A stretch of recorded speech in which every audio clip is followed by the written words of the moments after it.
Hello. Hey, happy Saturday to everyone. Yeah, it is Saturday. It's a Saturday show. Hi, Dip Fuck TV. Good to see you. Hobie Gal, of course.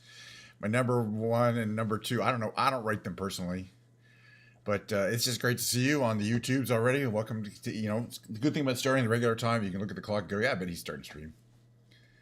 All right, well, check it out. Well, we were in the middle. We didn't finish the last one, so we're probably gonna, at the very least, you remember there was one you sent me that was 8 minutes long, and we're running kind of long in that segment. So, but we're gonna be flying for a solid hour today, a solid hour. So set your watch. You can set your watch to that. I like to say what's gonna happen on the stream before the stream gets started, and talk a little bit about it. People want to come in, take their time. Takes a few minutes to get the whole thing rolling.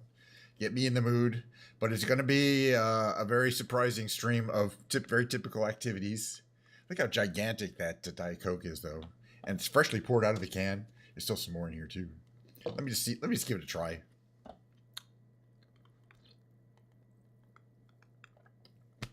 Oh my goodness! Yeah, exactly. We need that. I don't see how life would be possible. The stream would certainly not be possible. We would not be streaming. The stream is literally powered, but not sponsored by Diet Coke. Why is it not sponsored by Diet Coke? Don't know. Maybe they got something against me. All right, so we are going to at least finish. We're kind of behind, but that's fine because we kind of think the next official episode is going to be pretty late, like in a month or so. So it's fine. Anyway, as I was saying, we had an 8-minute episode. We watched the first 3 minutes, but there's 5 minutes to watch of it. Well, we might watch a little more of it, but this going to be flying first. I don't know exactly where we're going to fly or what we're going to fly, but I'm going to try to make it interesting and exciting because that's what makes me happy, And the second part of the show, we do, after the flying, we're going to watch a little Skibidi. Then I'm going to do the big brain games. Don't alert the media. They already know. I'll do the big brain games today. Oh, by the way, did I mention the beautiful Bluetooth controller? My goodness, how gigantic it is. It's literally 4 feet across. Oh, wait a minute. No, it's a normal size controller. But I really like it. Anyway, if you're going to fly Microsoft Flight Simulator and you're not using a controller of this kind that has the dual joysticks, it's physically possible to do it. The game will let you do it. It's just not a great idea. You're not going to have a very fun time. And we're also going to do some talking. We got some aviation news to talk about today, so we're going to talk about that pretty shortly after we get up in the air. I don't exactly know where that's going to be either. We might just fly around my barn. See if I can another installment of what fits through my barn. And then the third part of the episode is always there'll be a break, and then it's going to be me picking up one of my musical instruments. Of course, yesterday was Ken's Piano Lounge. Today we're rolling back to the fancy cheap guitar. Look at that baby. Look at that gorgeous guitar. Look at the body. Oh my God. You can't really hear me when I'm in front of the mic there.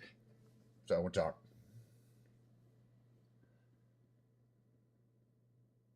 Leo James with a Z, I think. I don't know. It's still really, the headstock's still really cool looking. Back of the guitar. Mahogany. It's a bolt-on, but that's what you expect in this price. Anyway, this is my fancy cheap guitar. And I was just looking at the prices on this back on Amazon. When I got it, it was $270, which is pretty cheap. And then it went up to $400. But then I think they restocked them. And now they got a bunch of new colors. They got a bunch of really interesting other colors for this model that has this high-end neck, and they're also $279 on Amazon. Again, don't buy one of these unless you are pretty comfortable with either knowing somebody who can adjust the guitar for you or doing it yourself based on YouTube things, like especially the truss rod. I had to adjust the action height on all the strings.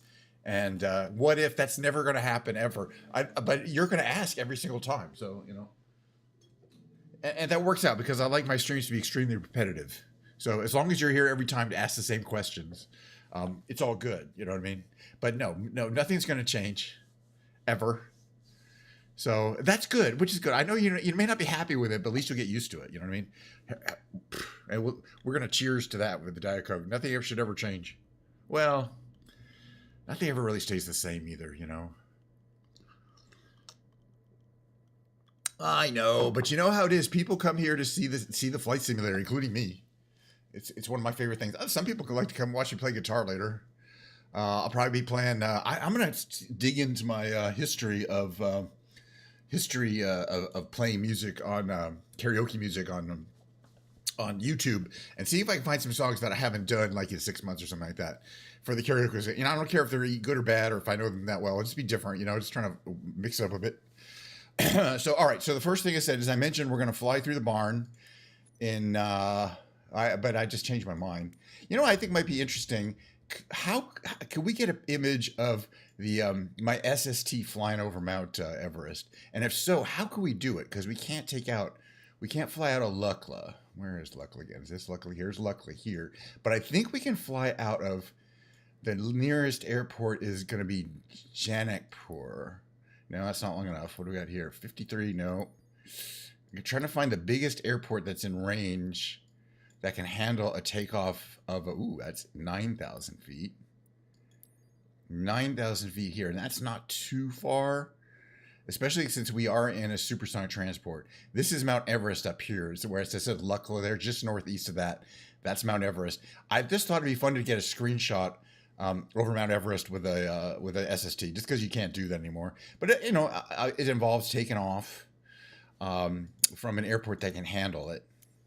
Obviously, we've got to switch to the SST. But it's just one of those things. If you have one, why wouldn't you fly it? I did spend $20 on it. Or is it? It's up here.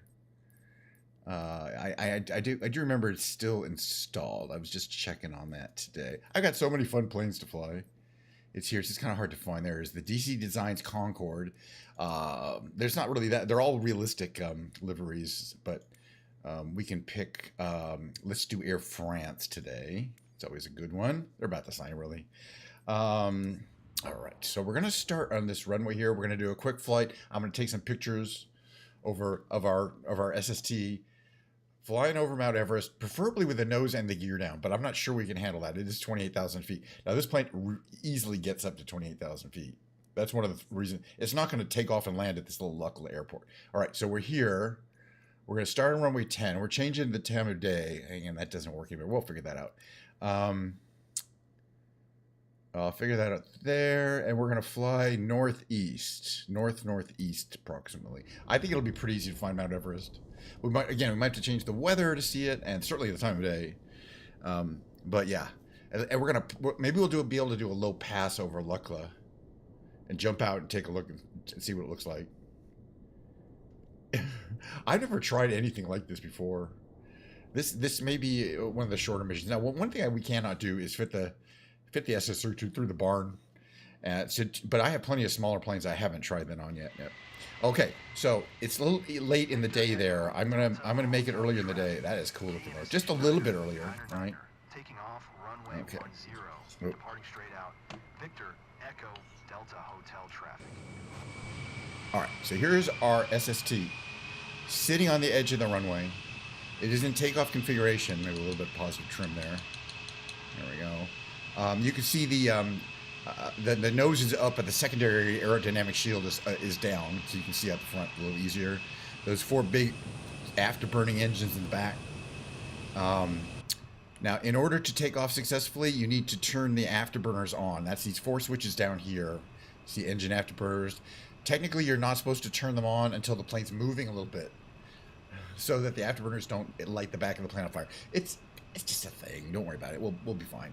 All right, so let's get us moving. So we want to spool up the engines. We're going to release the brakes and now hit the afterburners. Afterburner, afterburner, afterburner, afterburner. We're going to watch those afterburners come on. Right? Come on, afterburners. Full power. There we go. Afterburners. Now we got plenty of power. All right. So now we're going to sit here and wait for V1, which is 175 knots.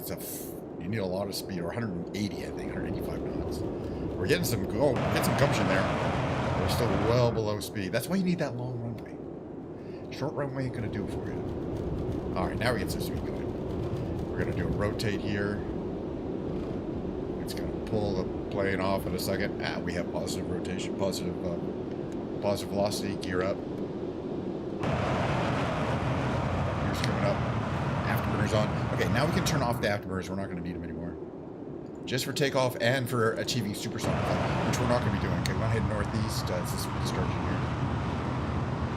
Oh yeah, I wanted to change the time of day. It's sunset, which is going to be nice, but the sun will have set by the time we got there. Let's leave it. It's not going to take long. It's a fast flight.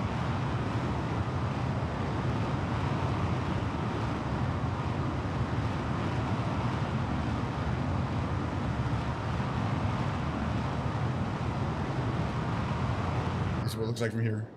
You see that secondary aerodynamic shield. Instruments are working. Everything looks good there. There's the engineering section in the back. There would normally be a flight engineer there. Three-person crew on this some altitude, bunch of vertical velocity there. Okay, we're getting a speed warning because we're too low. We're too fast. Let's slow down a little bit. Okay, just gain a little altitude. Heading north-northeast, approximately 30 degrees. I think we'll see on the. I'm gonna check the map, but I think we're pretty close to. Where the vector I want, which is we're gonna fly over Luck Cloud. Which means we've got to see as we get more altitude, the maximum speed goes up. It's indicated here on this airspeed indicator. There's a yellow and white bar and a white bar. The yellow and white bar is the maximum speed. If we get faster than that, that alarm will go off. But as we get higher up, that yellow and white bar goes up, because otherwise you wouldn't be able to get to Mach. But we're about to hit it, so I'm going to slow down a little bit here. Beautiful bird, though. I mean, it's very satisfying to fly. And quite need some skill, need a little skill, or at least practice. Obviously, I don't know what 99% of these buttons do, and probably most of them don't really do anything. Apparently, there are a lot of automatic systems you could turn off if you really wanted to manage hydraulic temperatures, hydraulic pressure temperature, and things like that yourself. But it would be pretty dull. But the actual activities during the climb phase are pretty intense in the cabin. Above the clouds, it's kind of a nice time to fly. All right, here's where I want to check our we're going to go into the flight planner and check our flight path here. You can easily see Mt Everest because it's so darn tall. And where is Lucknow? I thought it's up here.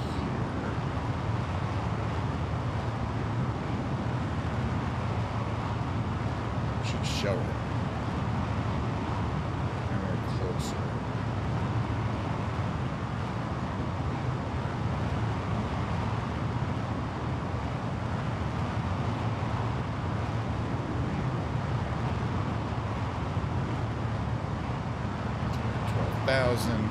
This is going to be a pretty quick flight, though, because we are moving.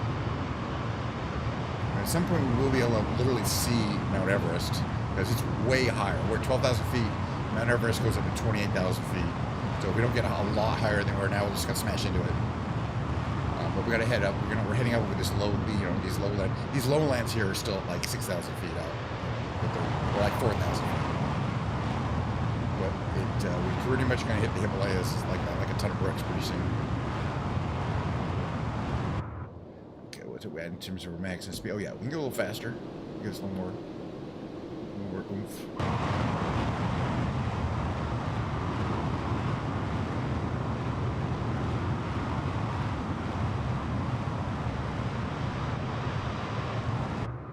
Yeah, if I really wanted to get some oomph, we could always light the afterburners.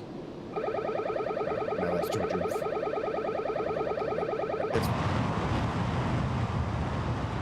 That's just the speed. You cannot turn off the speed warning. I found out, which is fine. At least I know what it is. We always reduce our speed a little bit. As I say, you can see what's going on there on the airspeed knots there. We're exceeding where that bar is, which is based on altitude. So we can either climb or go slower or we go both. Again, we're only at 14,000 feet. These mountains ahead are much taller. But I do want to figure out if I'm going to head to Lucknow or not. Now it's showing this, right? This is Lucknow there. No, that's the one that's just south of it. Luckless here.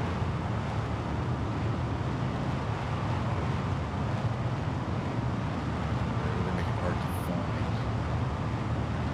There it is.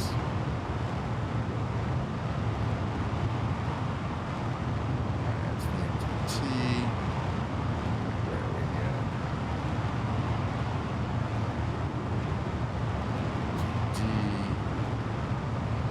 This is Lucknow there.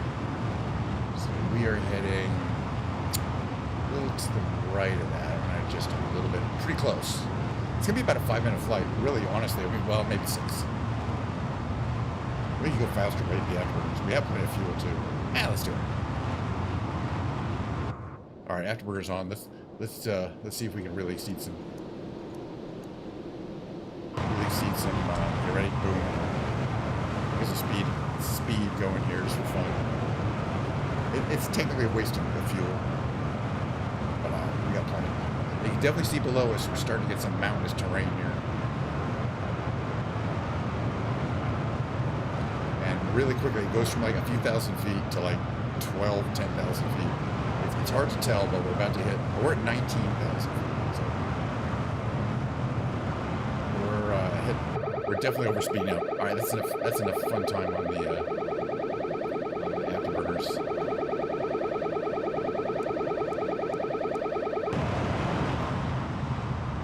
But you can see there's some little points of interest ahead. That's because. Yeah, we're heading towards, places where, okay, afterburners are off. We're still overspeeding, but that's fine. By a long shot. I just want to get there. All right, where are we? Lukla is here in okay. Yeah, it's about to get interesting. We're going to kind of go up this canyon here. I'm going to try not to go too much higher than this. And again, we're only at 17,000 feet, which means we're a solid 10,000 feet below Everest. You just can't really see it yet, but you will shortly.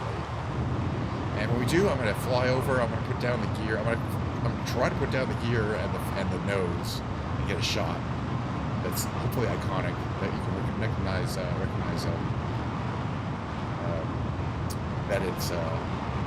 it's Everest. Of course, it really depends on the cloud cover. This time of year, it can be nice, but it's too late in the season to climb because the weather's starting to get bad. The climbing season's over in June.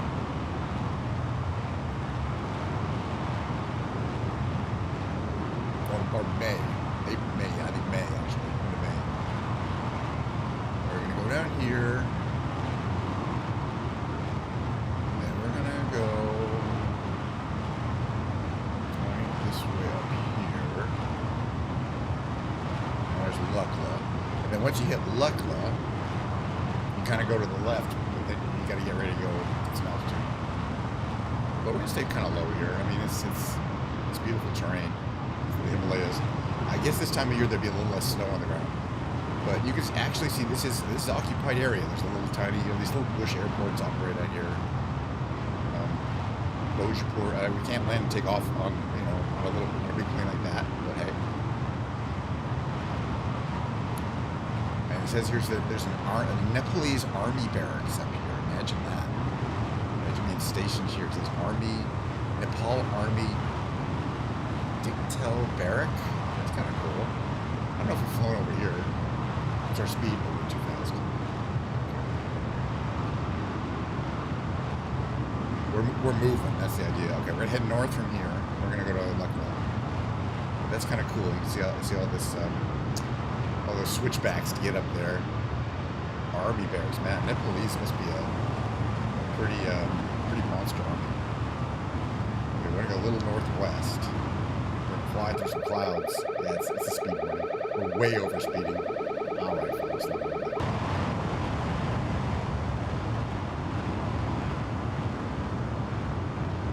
I don't like flying through clouds.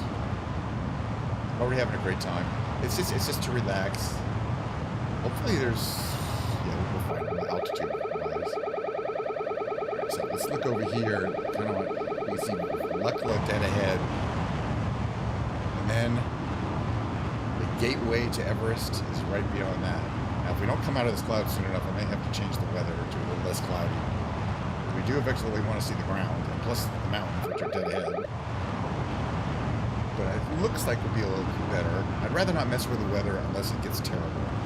But I will. I've been known to. All right, we're heading straight to Lukla. We're actually going to come down through this canyon here. Fly over Lukla. We'll do a little magical parachuting. I always like to do that once or twice to show. You kind of see how we'll be able to get low in this canyon here and do a little unadvisable canyon carving in a plane that just does not steer very well.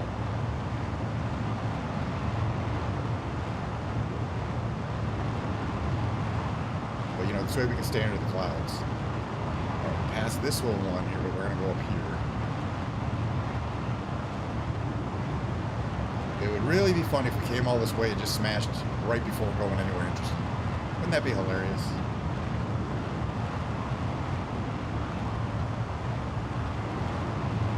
We're going a little fast. And you can start to see how majestic these mountains get, but no, this ain't Everest. You can't see Everest from here. Not from this altitude. But it's a big one. All these mountains are humongoid. So this is the little canyon you come up if you want to land it. Like you can see it there. We're gonna stop and fly right over it. And we're not trying to land it at it because it's not a possibility. So I think I have real weather turned on and the time of day too. So it's very much just about sunset there. So the cool thing is I bought an add-on for Lekla, right? So I have the upgraded terrain for this area. There are a couple more, even more upgraded terrains. Look at this ridge here. Look how beautiful this plane is flying around. Don't do this at home, it's very dangerous. But hopefully we'll get to see it. I can't really get much lower than this. We'll see if it will load kind of upgraded terrain. Alright, so we all jump out of the plane using our magical parachutes. We can head down to Lekla. Now, this is one of the cool things is in 2024 is based on the time of year.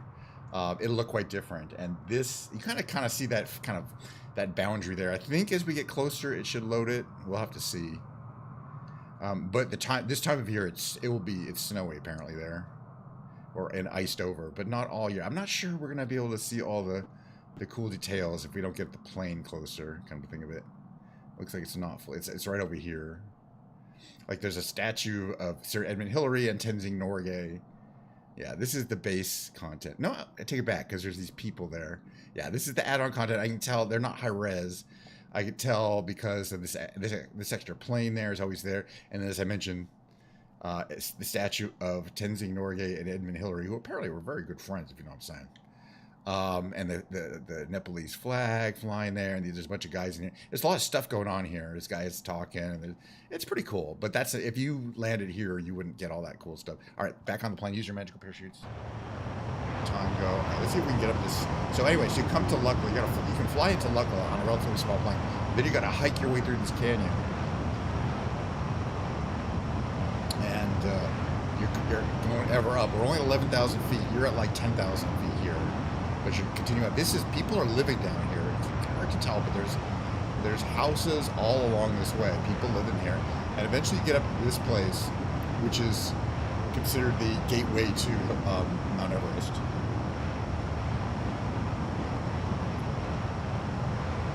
And because Mount Everest has become such a popular climbing destination, there's a large population of people to supply and serve the needs of those climbers. This is called the Hotel Everest View. Everest View Hotel right there. And the reason why is because if you look right there where the sun's coming up, that's Mount Everest. That little thing up there. That one right behind where the sun's about to pass right behind it in a very cool way. So if you can see that, you can see Mount Everest from your hotel. And that's the only place you can. So you're going to come up and see this kind of river up there. You're hiking up there. There's the monastery, the Tengboche Monastery. It's the highest monastery in the world. These are basically the highest continually occupied places in the world. And again, it's because of all the climbing activity, which is seasonal, but it still keeps it busy, keeps people living there. Right, but that's not Mount Everest there. That's Mount Everest there. Sorry, it took me a while.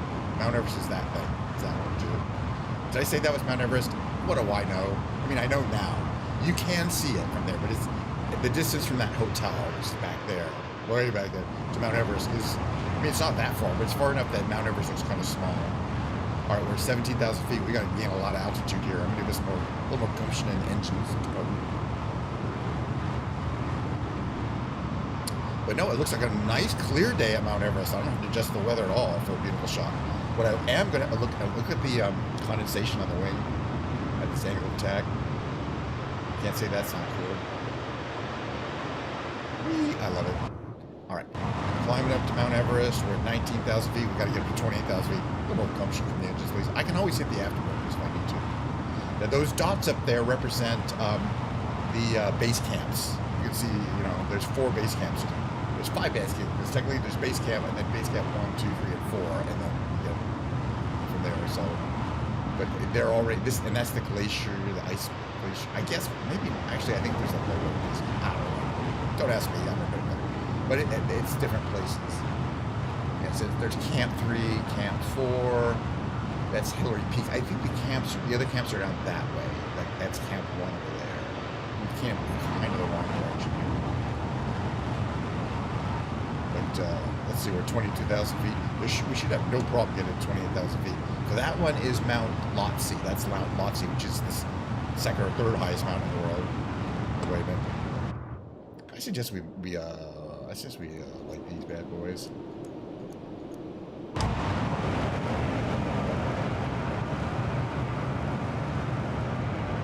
don't know if we're gonna get over this one. Oh, come on, play. It's fine. It'll just start us over here. It's gonna start us. Hold on. Oh, there we go. Perfect. All right, now we're fine. It's just a slight. In this plane, you cannot turn to avoid an obstacle at full power. It shouldn't have any problem getting up to 30,000 feet because it gets up to 38,000. I forgot what. Between 45,000 feet to go supersonic. We're fine. Okay, that's Mount Everest right here. What I want to do is kind of get away. And okay, actually, we could do this now. We're going to lower the gear and the nose. It takes a little while for the nose to lower because we're going slow now. I got full power, right? Full power. You see the nose? That thing's about to come down there. The aerodynamic slide will come down in a second.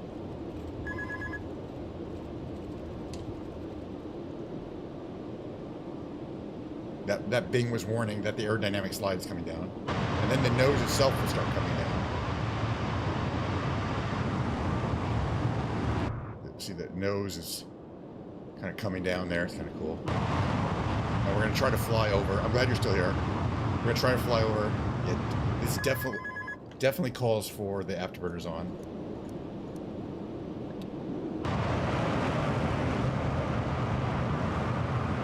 We're going to try to fly over Mount Everest, which is right there. And take a screenshot of me with the nose and gear down. But it looks like we're not even going to get the altitude I want. Well, that's a good thing. You can watch. Yeah, exactly.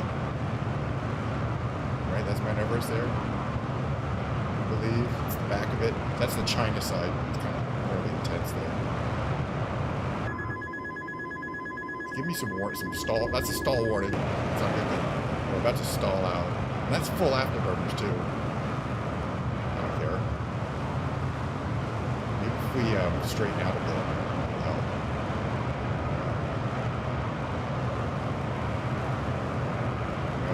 We're losing altitude. It's not good.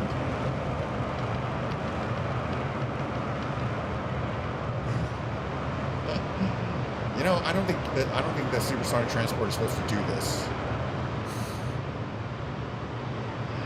But you know what? It'll be fine. It'll give us a new one. I'm having fun. You know, we get close up. There's no controlling him at that point. Back on track, you crashed. Okay, but I'm going to crash again if you make me do that. Let's see if it'll ever give us some blue air to fly into. It might not. Eventually it should. Nope, it's not blue enough. This is kind of crazy when I do this. I'm having a good time though. But eventually it'll give us some blue air when we get some speed up. I'm not trying to get massive speed up. Once we do, okay, give us another try. This is not a good area for this. Eventually we'll be over this mountain. Watch, see? Blue air. As I mentioned, all you need is some blue air.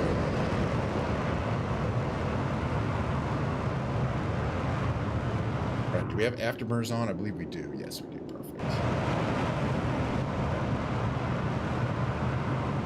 mean, they're very powerful. Obviously, I love that effect too. They're very powerful engines, but you know, they take a while to get any kind of speed going. It's a heavy plane. We should probably try with a little less fuel. There's Mt Everest right there. That tall one on the left. Nazis on the right. Let's just make a fast pass. I want to just get a shot of the over Mt Everest. I don't think having the gear down is going to work, you know, at that altitude.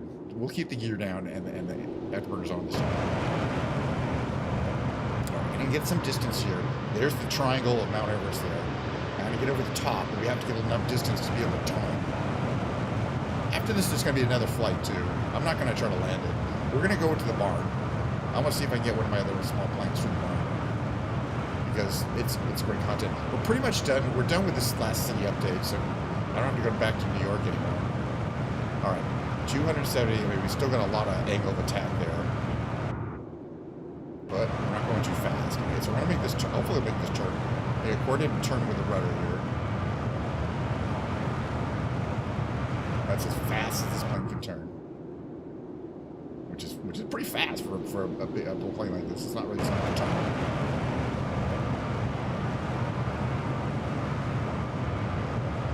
Make a big turn. We've got to turn all the way back that way. It takes a while. But at least we're not losing too much speed in the full afterburners on. At 27,000 feet, which is good.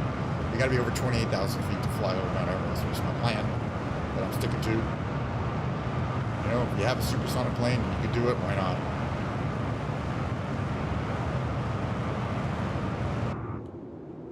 That's what it looks like. I can't really see shit. I think we're about aim our asses over Mt Everest.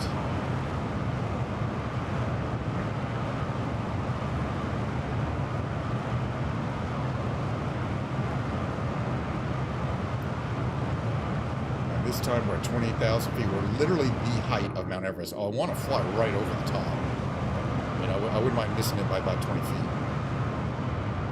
But I don't want to, because I'm trying to judge our height carefully based on what the altitude, that's right around the altitude of Mt Everest, I believe.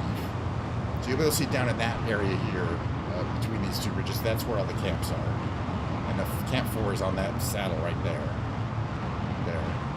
Pretty scary. Of course, it's a beautiful day today, but the weather's bad. It's not a place you want to be. All right, let's get a little lower here.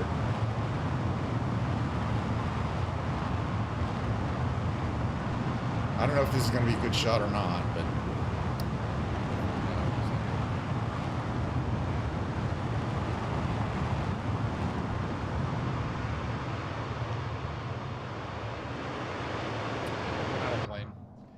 who wants to land on top of Mt Everest? Oh, we're a million miles away. Oh, I got to do this camera reset thing here. 1 second. Thank you. Everyone on the plane. This is literally the top Mt Everest. I don't think it's too detailed. Like, there's a bunch of flags up here, you know. I think this, somewhere around here, is it this side? I'm not sure what side it is. Kind of hard to tell. I think it's up here. I think it's right around here. But there should be something there because there's a bunch of flags and stuff. But it's on this thing. This is definitely it, right? There's a lot to see over there. That's the top of the world. Let's see if we get a shot of my, a nice shot of my Air France supersonic transport flying over Mt Everest, because that was my idea. Seeing that big glacier in the back. A nice sunset picture there. You know what? That's just gonna have to do. Don't you think? It's 29,000 feet. Thank you for, you know, I was, oh, let me just talk about it, but I thought it was 28,900 feet, but now I think you're right, it's 29,200 feet. And what does it say? It may not be perfectly accurate in the game. Let's go back here. Yeah, it's showing that I'm flying at 27,500 feet, and I'm clearly above, right? You know, I think I'm, not by a lot, but I'm clearly above the height of it. Right? That's Lhotse over there. This is definitely Everest. It says Everest right here. I mean, I can't really see it, but that's what that says.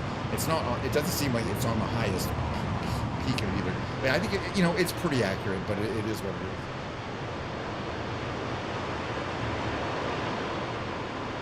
All right, and that concludes our short flyer over the. It is what it is. There's going to be more flying, by the way, for like another while, because I'm having a good time.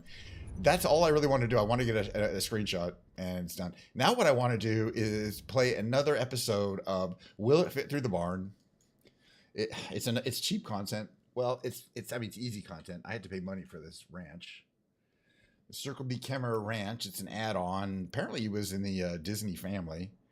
It's right here. Obviously, the Concorde's not flying through it. But what haven't I tried? And at this point, I'm relying on my memory to see what I have and haven't tried fitting through. It's got to be something pretty small.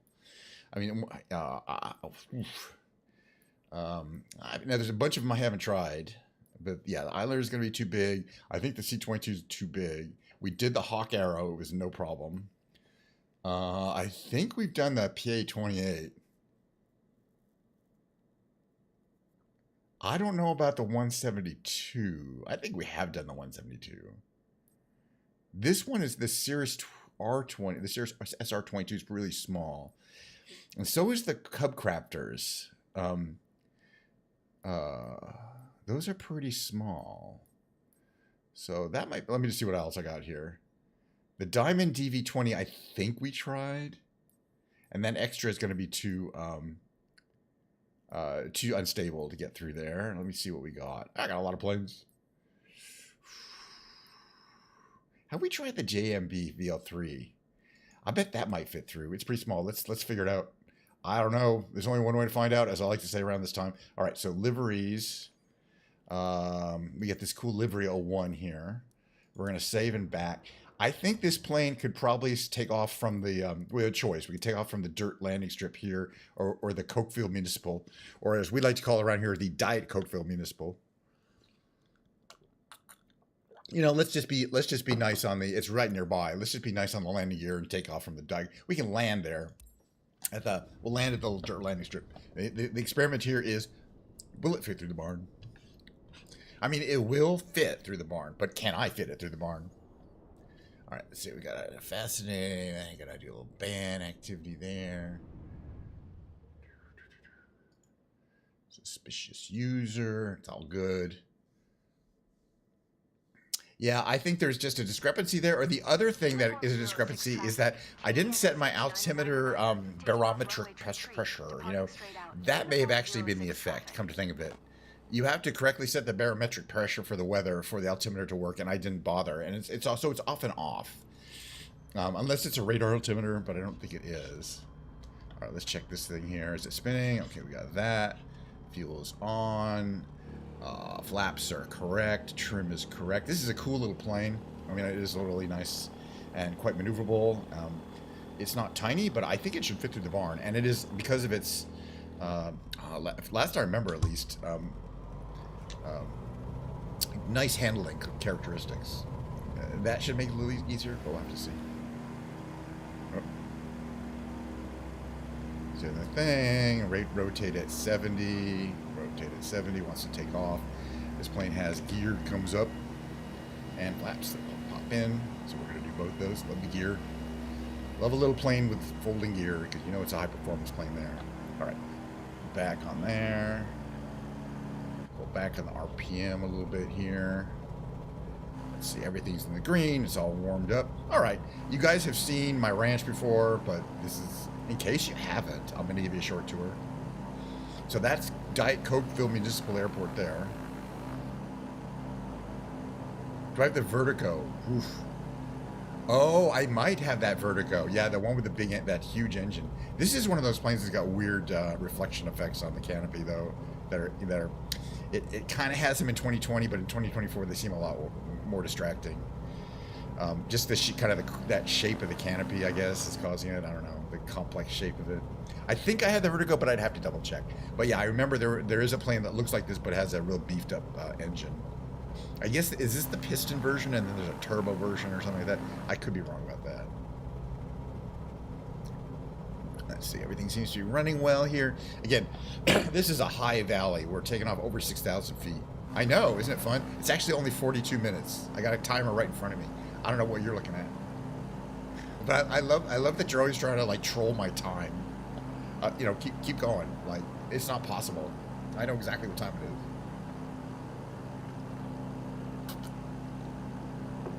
Anyway, so where you see those that circular irrigation system, which is really cool because they're active, and there's one of those sprinkler systems that moves around in a circle, and each one of those has one, and they're kind of working and functional.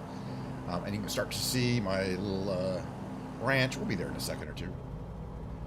There's a couple barns, but only one of them has the doors open on both sides so you can fly through, and it's specifically for that reason and nothing else. And then I've got my flight recorder that I'm working on figuring out how to use. The flight recorder lets us repeat any, record segments of flight and then repeat them in the game and in real time. It's actually really cool. I haven't used it that much, but now I want to double check that I have not turned off live weather is turned on, real time is turned on, everything here is live. All right, so there's a Circle B ranch up there. Okay, so you can see there's the irrigation system working there. There's this copse of trees over here. There's a nice little park that's part of it. I don't know, it's technically part of the ranch. And there's like 8 or 10 of these crop circle thingies. Right here, I'm about to fly over, is a little dirt strip that you can use for, bush operations. It's pretty short, but it's pretty flat, and it's marked with barrels that have fire in them. At night, you can see the barrels. It's pretty cool. So the main ranch is right here, and the barn we go through is down at the south end there. There's a bunch of buildings. There's a bunch of trucks. There's a bunch of farm equipment. There's a bunch of stuff happening down there. There's all sorts of scripted activity. There's livestock. It's pretty empty though. What if I turn down my my livestock meter? All right, we're gonna make this turn around. We're gonna try it for the first time. I believe in this particular plane. All right, we're going kind of slow here. Get some power going here. It does seem like a nice flyer. If we can get through our barn, we're gonna line up here. Go over this way here. Come in here. This is. Oh, I forgot to do one thing. Hold on a second here. Okay. Flight recorder. Well, that's the camera. FCR, flight recorder. Record. Let's see. Record. Is it recording? It is. Oh. A little easier to try it from here for the first time. No problem. All right. But the cool part is I can hit stop record. Now, while I am flying the plane, if I hit play, it reverses, and now I don't have to touch anything. And we can actually move the point of view. I know we got through the barn because we got through there the first time. We could pause. We could do a whole bunch of stuff. We can go back so we can see it from that side. Or we can go back here, go reverse it, hit play again. We can do this as much as we want. And then if I want, I can take control at the last second. That one made a square through the barn. Didn't touch a thing, didn't touch the ground. I don't know if the only issue is I don't think I can do better than that one. All right, but that was fun. All right, so take plane control. So what I'm going to do here is wait for us to here. Take plane control. Now I'm flying again, so I can see if I could do another pass.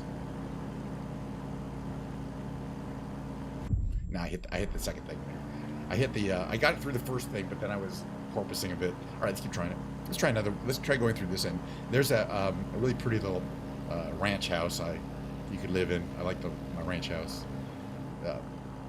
There's also like an office and thing. Oh yeah, there's the irrigation equipment, which is slowly moving around. It's funny. One time I parked there and then I waited to see if I would get a free car wash on my plane, but it just smashed it. It just hit the plane and tried to move it around. You know what I mean? It's a solid object. It's not a that has a collision blocks on it, which is really cool. All right, there's your barn. It's just begging us. Okay, let's try from here. It's just begging us to fly through it. It's just saying, look, this giant door I have, both of them are open. Why would you make a barn like that? To fly through. There's your little house. Let's see if we can do is good. Get a nice line up here. Stay about 8 feet off the ground at most. Probably going to almost hit that fence there. We're good. And that's what it's like to fly through a barn. Well, not only is it possible, but I would even say it's easier in this plane than in most. It's very stable and easy to point. I wouldn't say it's tiny, but it's small enough. All right, we're going to land. And then, yeah, now it's almost 50. The Legacy Pack working 24. That would be cool. That would be cool. There's a bunch of great stuff from 2020 I would like to see working properly in 2024. Including that electric Alice plane that I paid for, you know, that doesn't work in 24 at all. You know, one of the engines won't start up. And it seems like they should be able to fix that. And some other planes I have. So there's all these, like, this is another part of the ranch here. We're just going to land. Another part of the ranch with more ranch houses. I really like my ranch. That's why we fly here a lot. But again, it's a beautiful day in Wyoming, but we're at 6,000 feet. So you got to be aware of that when you're flying planes. They don't fly exactly like you would expect them to at sea level in terms of performance, etc. Okay, let's get to zero trim. We're going to go up to Diet Cokeville, as I like to call it. Just up here, we're going to land the plane. Then we're going to do a little rest of the show kind of activities. But as I say, if I get 2 little missions in and have a good time, we're doing good. I'm not going to be cold starting that SST anytime soon, that's for sure, though. It takes about 30 minutes. Well, in the game, I think it takes about 15. In the real world, you got to wait for a lot of stuff to warm up in between steps. You know. Oh, by the way, we're going to do some aviation talk right now. So, the preliminary report on the Air India 171 crash, which is almost a month ago now, just came out. Not the full report, but a report that they, where they basically say what happened, but kind of without saying what happened. The only thing the report really needs made clear, and obviously the pressure for the report came out, is that there's nothing wrong with the 787 as designed. There are no fixes being made to it. There's no engineering bulletins being put out, meaning that there was nothing wrong with that plane. It's literally impossible for 2 engines to fail at the same time for technical reasons. But it's quite easy for a pilot who who intentionally wants to crash the plane to just open those 2 switches, turn those 2 fuel switches to cut off. And that's what I was proposing. Given the pilots some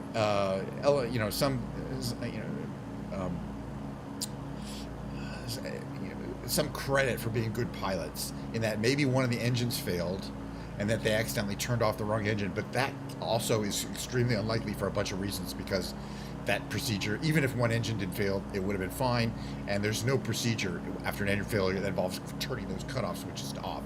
So what happened was, they got from the recorder, all they really told is that after the plane got off the ground, right at the time that the person not flying the plane, in this case the pilot, should have brought the gear up. The gear was never brought up. Instead of breaking up the gear, the pilot turned off one engine, and the co-pilot was taken off at the time. And then the pilot turned off the other engine, and then the co-pilot said, "Why are we losing? Why did you turn off the cutoff switches?" And then the pilot said, "We don't know for sure who said it, but the pilot said, I didn't turn off any cutoff switches. What are you talking about?" And then the cutoff switches went back to run, and then the engine starting up again, and then they crashed because it was way too late at that point. So it looks like an intentional putting of the plane on the ground by the pilot. One of the pilots. It wouldn't have had to take both, but it's sad. Apparently that pilot was real close to retirement. Which it actually turns out to be kind of a danger sign. But it's good. How are you? We're just gonna land here at Cokeville.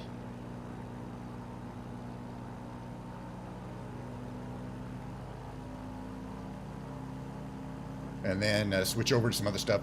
So they don't really want to blame the pilots, but the only way that plane could have crashed is if one or more of the pilots had intentionally turned off the engines at a very critical time, and knowing it would kill him and everyone else on board, and doing it for that reason.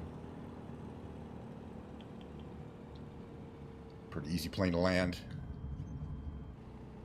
We'll just check in at the airport here.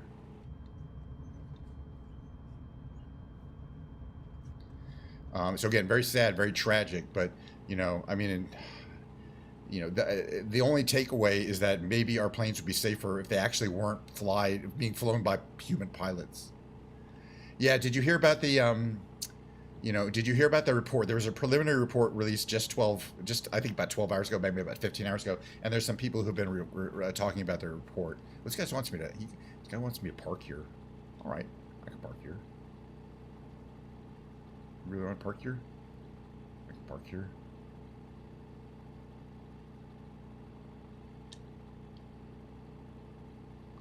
He gave me that little salute, meaning good job. Oh, you watched it? Yeah, you watched it. Yeah, it's very upsetting because it's starting to look like the at the time the co-pilot was flying. Okay, and I watched some scenarios about what's supposed to happen during the takeoff roll of a 787. And again, I thought maybe there was no engine failures. There was nothing technically wrong that happened in the plane. But what happens is the co-pilot is holding onto the controls and the throttles, but the pilot is also kind of has their hand on the throttles for some period of time to kind of make sure the throttles don't do anything funny. But the pilot is reaching. Okay, the pilot's still in love. The pilot, again, there's the pilot, but in this place, the co-pilot is one who's actually taking the plane off, so they're the one pulling the stick back. So their hands are on the stick. The pilot is supposed to say positive rate, and the pilot's supposed to flick the landing gear up. Did not flick the landing gear up. Instead, reached down between them and turned these metal, very difficult to accidentally change switches from the on to the off for both engines. Out of nowhere, for no reason. And one of the pilots said, "Why did you shut off the engines?" And the other person says, "I didn't do anything." We look at it, I didn't do nothing.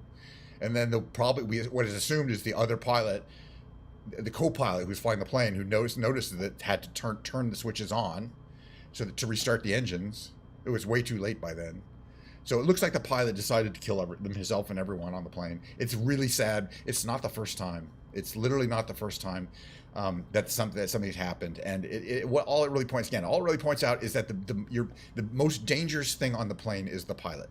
The planes are extremely safe, but there's nothing to prevent a pilot from shooting the guy next to him and flying the plane into the ground, except that these pilots are supposed to be, vetted and that they don't have mental illnesses and blah blah blah. But how perfect can you make any procedure like that?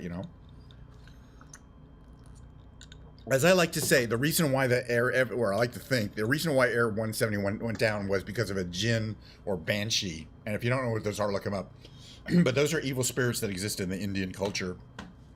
I believe a jinn or banshee, or possibly both or a combination, occupied that pilot and forced him to do crazy, stupid shit, because nobody would do that intentionally. Now, do I also believe in jinns and banshees? I don't know. It's really hard to say in situations like that. Why would somebody out of nowhere decide to kill themselves in an instant? They thought it through. When's the best time to kill myself in the plane so that we're definitely all going to die, and that's how it worked. Or they were inhabited by some demon, a banshee, or a jinn, or there's some other ones are part of Indian culture. And we can look it up, and they were believed to cause a lot of bad things. Okay, let me switch out the category here. Thank you for coming to the Microsoft Flight Simulator segment.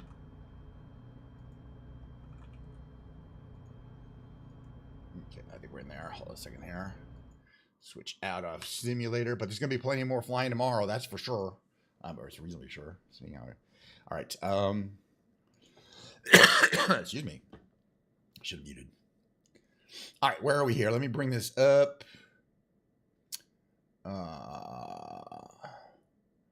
YouTube. Where were we? All right, I'm still logged in here. Hold on a second here. All right, so you put something in my thing. You put something we should watch here.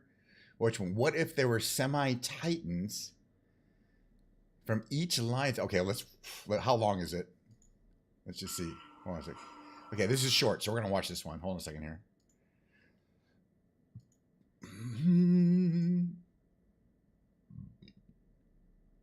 Okay, so again, these are kind of alternate histories. What do you call what ifs? I guess you call them.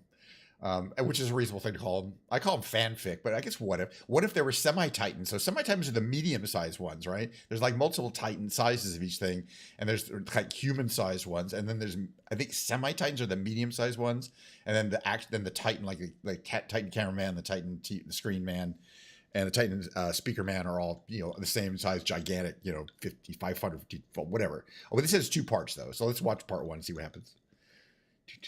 And if you don't know what Skibidi Toilet is, you can watch my VODs or look up on Wikipedia. Honestly, I still think, like, if you want to really get into it and you want to know what this is about, just watch the first 10 minutes of the actual Skibidi Toilet. This, not the what ifs or the fanfics,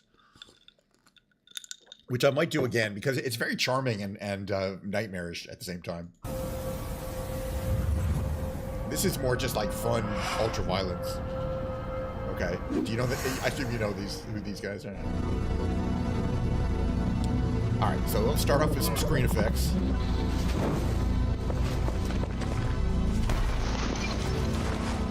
Okay, I like that.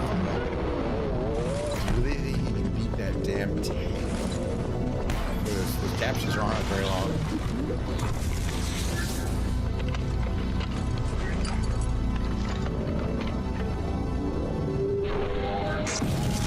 Screen effects basically have to be there to hide animation issues.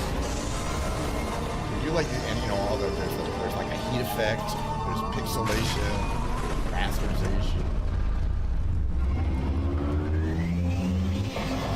There's a bunch of like lens flare effects. There's a million screen effects, but you don't have to use all of them all the time.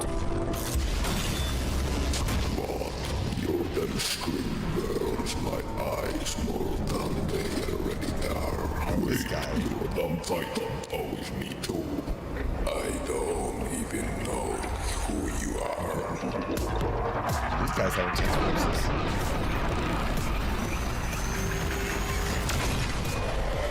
Yeah, since they're all units, can't really tell. These guys are the soldier Skibidis. This guy.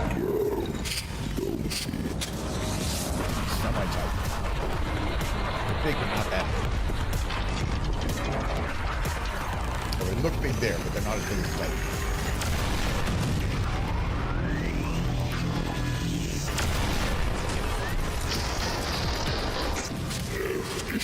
Here he is, Mr. Purple. He's got his own color scheme. Don't try to use it.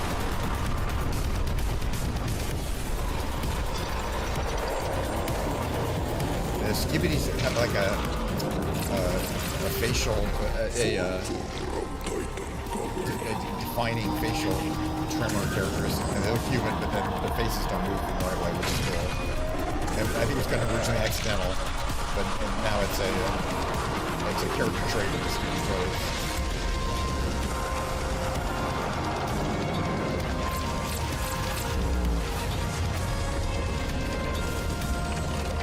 It's basically just an appreciation of these really self-lighting character models. They create their own lights. They need external lighting, and then so the light combinations are always really chromatic, really saturated.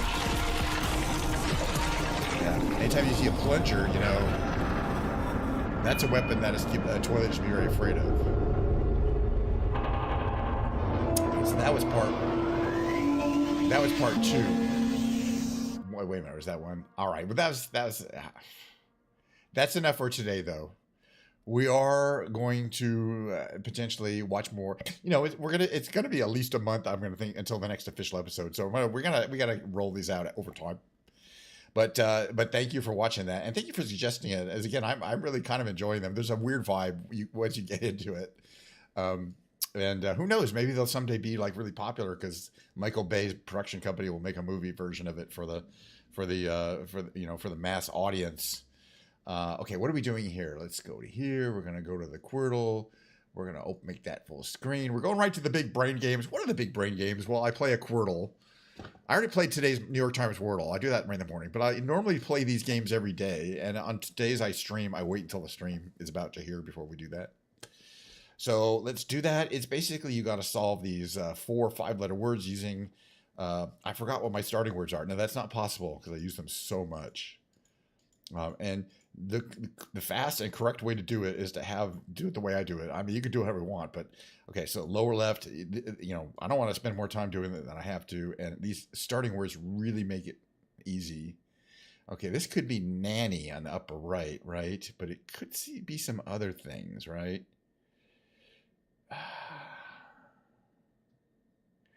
Oh, we might guess nanny just for fun. If it's not nanny, it's something else. It was nanny. All right, and then the lower right looks to be stain. And the upper right is the left next one. And then we're going to do the revealed, and then we're going to do a tightrope trivia, and then we're going to do some octurtles, which are like this, both 8 words to solve on the same puzzle.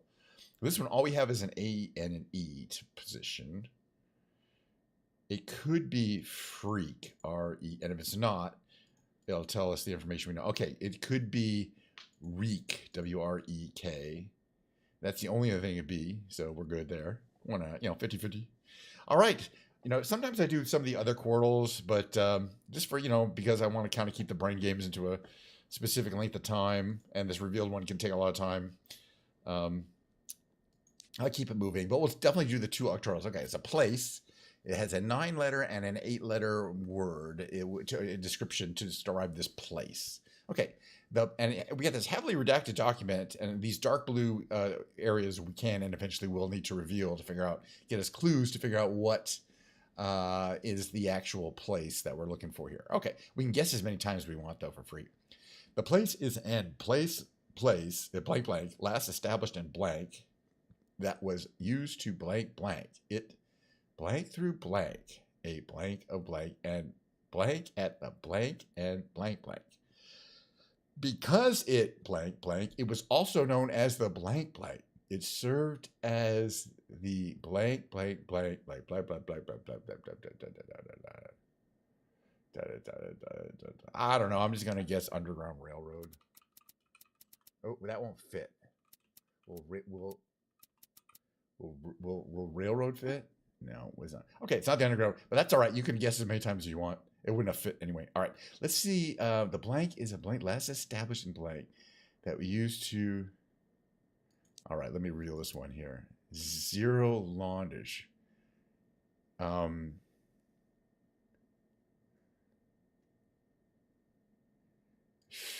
Zero longitude. Isn't that the Greenwich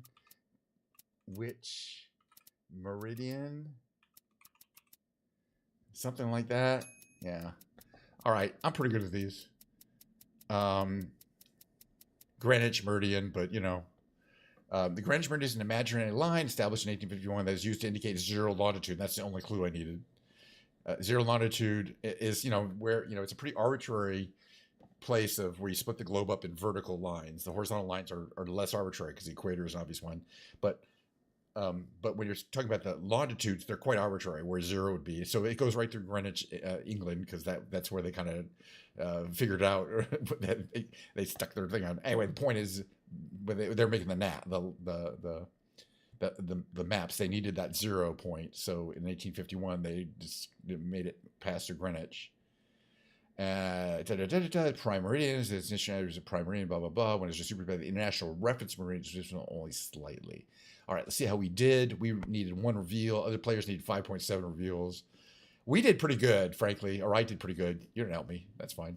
But I really enjoy this game.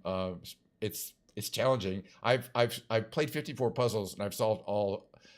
I got 100% solve rate, but it says 102. Don't get me into it. It's a bug. All right, let's play the trivia quiz. It's going to be the second to the hardest trivia quiz today. The hardest one's tomorrow. Before we even attempt a trivia quiz, I'm gonna repower my Diet Coke levels. 9 questions. You can only get 2 wrong and still complete the quiz. Engine.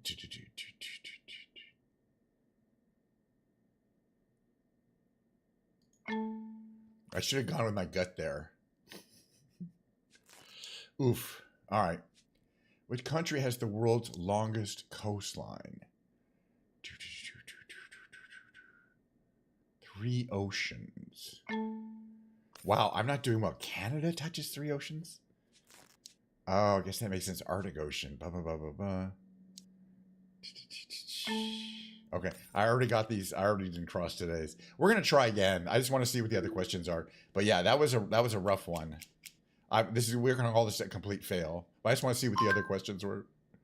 But you can do it again. But you know, if you don't get on the first try, it's a loss. That's fine. I just want to see what the other questions are. See if I would have done better on those. I don't think I would have got the Tupac Shakur one.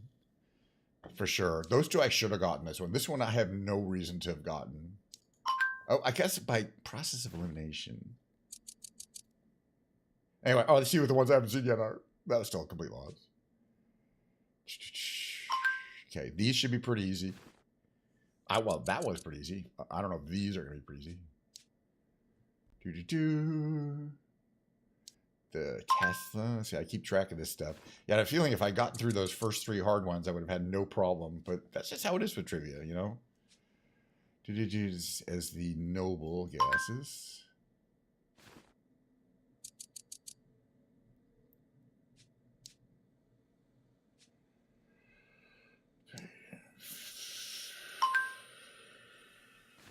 Lethargic. Sorry. Again, I don't care. I'm just trying to get through the questions. This is not a win, even if I get them through. Archer. Isn't it Sagittarius?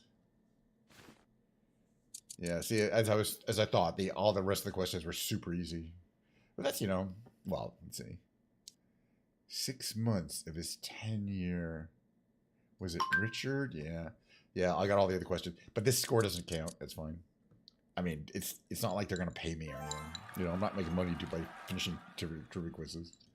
But no, that was I lost the first 3. I didn't get it across. That's a second try. That doesn't count. All right, moving on. We're going to do a couple of Octurtles, and then I'm going to play my mid-roll. And after that, it's going to be the guitar section of the night. So by all means, yeah, you know what I mean. Stick around if you like that kind of content. I do. I'm going to talk about the guitar a little bit. I'm going to talk about what a fancy cheap guitar is. We're going to play the guitar. I'm going to look through my... could this be Scone on the upper right? I'm going to look through my collection of karaoke songs that I played a long time ago or months ago. What's this one here? I don't know. That could be...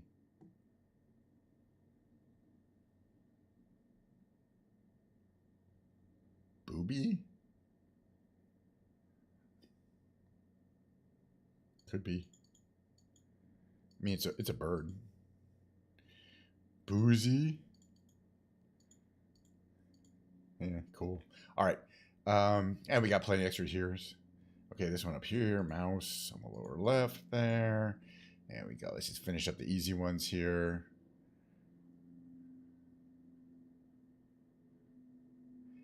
PINCH on the lower left there. We got, let's see what here. Algae. Let's see.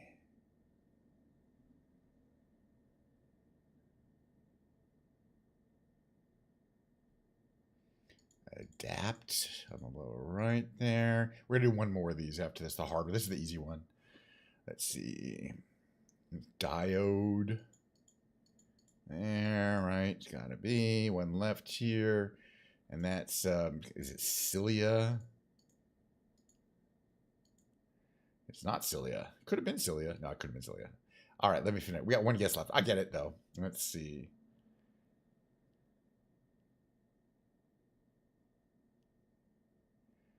It's either, okay, so it's C-A.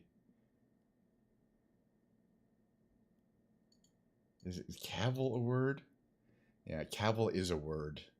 Let's not get on it. Okay, we're gonna do the hard one here. I only get about half of these, which is why I really enjoy doing this. This is my favorite game because I only get about half of these. It's hard because I don't get to use my 3 starting words. This one here is S-O. Sooth. S-O. South. No, it can't be south.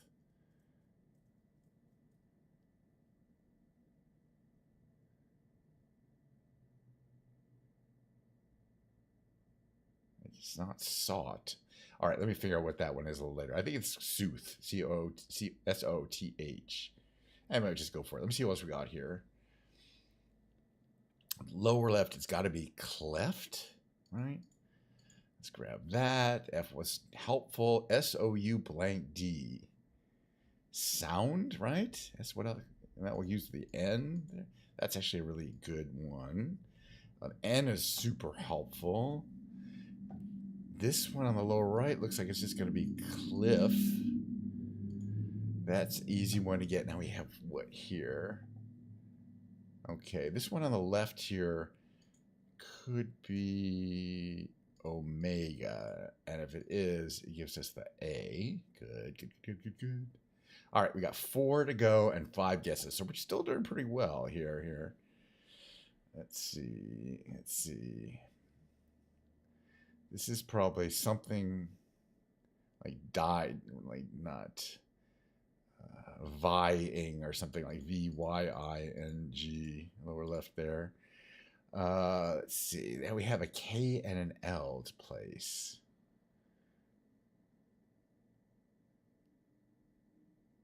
And an N. So lichen, L-I-K-E-N. Right? I think that's got to be right.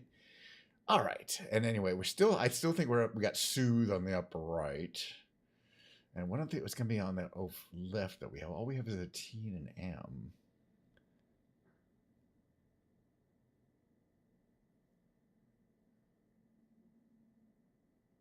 It could be the left, could be motor, M-O-T-O-R. Okay, it wasn't. That's all right. We learned for sure on the upper right here is S-O-O-T-H. It doesn't even matter if it's a word or not. It's the only thing it can be. And this one is going to be motto, the only other thing in all calls could be. And we have enough guesses. So today's rescue is a win. Yay! Which is good because my boy, I got my ass kicked on the tightrope trivia today. Wow. Again, if I had a perfect score every single time, it would be rather boring. And I wouldn't feel good about those occasions when I actually did do well. So here's to me not having the best day. Now tomorrow the tightrope trivia is the hardest of the week, right? It gets harder every day until Sunday, and we're going to do it again tomorrow. So that could be even rougher than today. But maybe we'll learn a little something about Tupac Shakur. All right, next thing that's going to happen is there'll be my mid-roll, and on the other side of that, let me switch to the musical category, just like every other show, really. Who knows what's going to happen? I don't know, really. I might just play the guitar for a while. I might sing if I feel like it. I might not. It's all up to me. That's what's called having a live web show.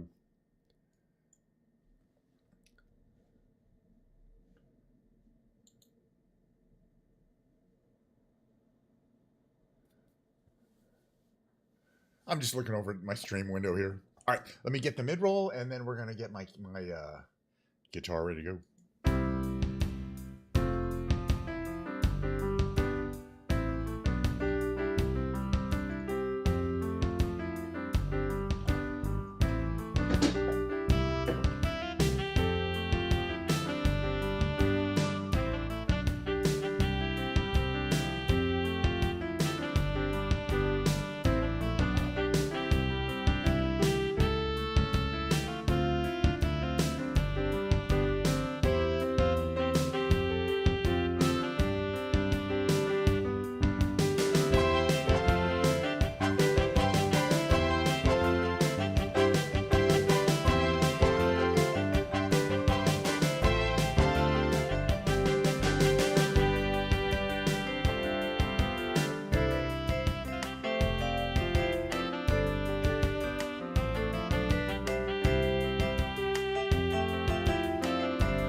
Okay, let me put the camera in the right position.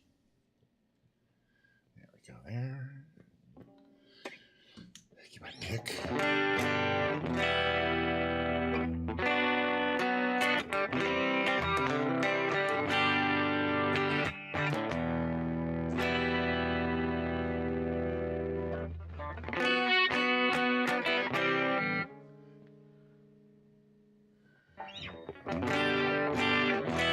Checking my setup here. It's fine.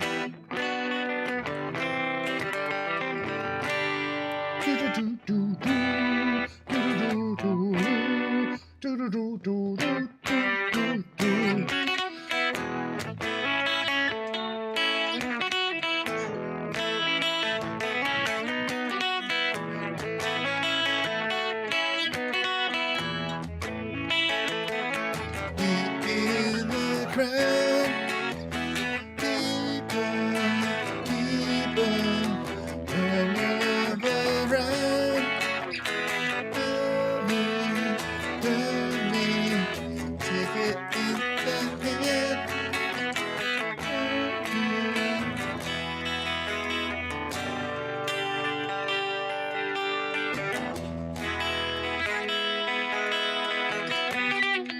Anyway, let me mic over here, my face here. There we go. You can hear me and see me. I'll probably turn on the reverb if I decide to start singing, if and when I decide to start singing something. But before we do that, I just want to introduce this guitar again. I've only done this, I think, for it's about 6 weeks now, or no, about a month. I think I bought this fancy cheap guitar. I call it off of Amazon, sight unseen, which is pretty important that, when it's pretty ridiculous to buy a guitar where each of the tops is unique. They're all different. But yes, I mean, what do we got? And it turned out to be one of the better ones, in my opinion. I looked at the listing for these Leo James Hurricane series, the highest end they have guitar, and now they have it in a bunch of colors. They're still selling this one now. It's back down to the same price I paid, $279. Was it a good deal? For me, yes. That's because I have guitar tech skills. I was able to adjust the truss rod, which badly needed to be tightened. Badly. It was basically loose. I've received guitars like that in the mail before, where the truss rod had either been intentionally loosened or over time in the case loosened itself up.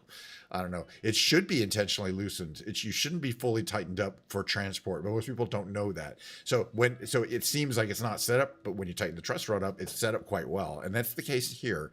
Tighten the truss rod up, lower the strings, set the intonation. Everything's adjustable here on this bridge down here.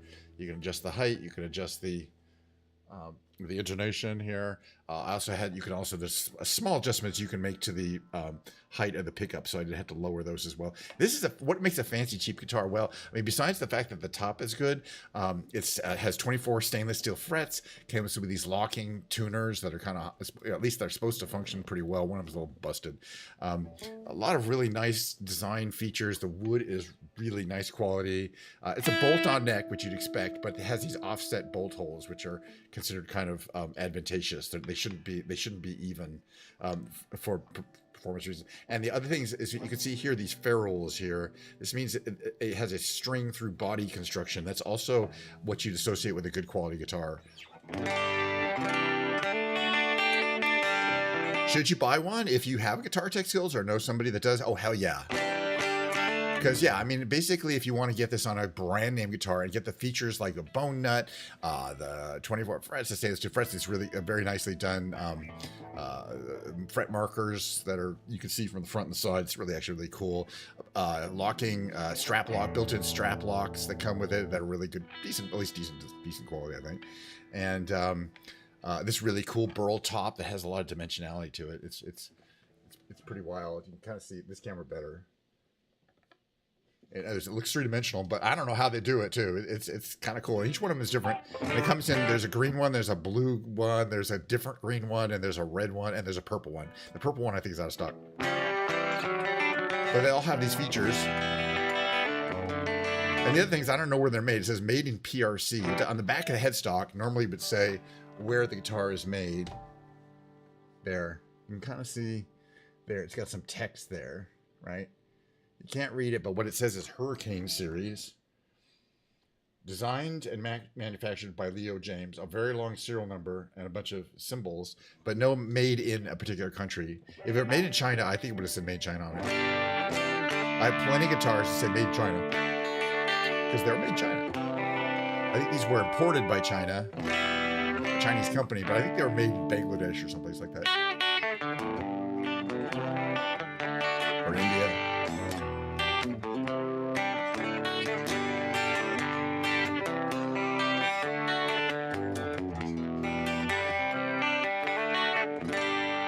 Oh yeah, I was talking about some of the other nice. I mean, the control scheme. You got master volume and a master tone, very common on this kind of this with the tool humbuckers, and a 3-way switch. But they're just really good quality. And the way you can tell is when you change the tone. Is there any static? Even high-end guitars tend to have this one. They're perfect, so smooth. You don't hear any static when I change these values. On especially the tone one, you can, if it's a cheap guitar, you'll often hear real staticky sound. That's a bad sign. It means the guitar's probably not going to sound that good. Also, does the switch have any kind of noise in it? Because I have some guitars where the switch is kind of got corroded. This is a good quality switch. Everything about this is really off a much more expensive guitar than $279. Okay, that's all I got to say. It's really one of the cheapest guitars I've ever purchased. I mean, I can compare this with the PRS CE24 that I have on the wall there, which is, you know, it costs 6 times as much as this guitar, and it's a lot better. But 6 times, I mean, it is a lot better. But it also has a lot of similarities, like the 24 frets, the bolt-on neck, and a very 3-dimensional pattern. But that's a PRS. This is not. Where's my beautiful Keyser capo here?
I'm gonna do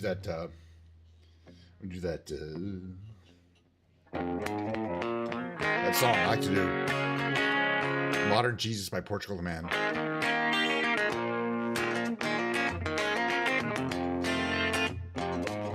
Come on in, take a seat next to me. You know we got what you need. We may be liars preaching to choirs, but we can sell your dreams. We don't need sympathy. You don't need sympathy. They got a pill for everything. Just take that dark cloud, bring it out. Need my reverb. Bring it out to wash it down, but I don't pray for us. We don't need no modern Jesus to roll with us. The only rule we need is never giving up. The only faith we have is faith in us.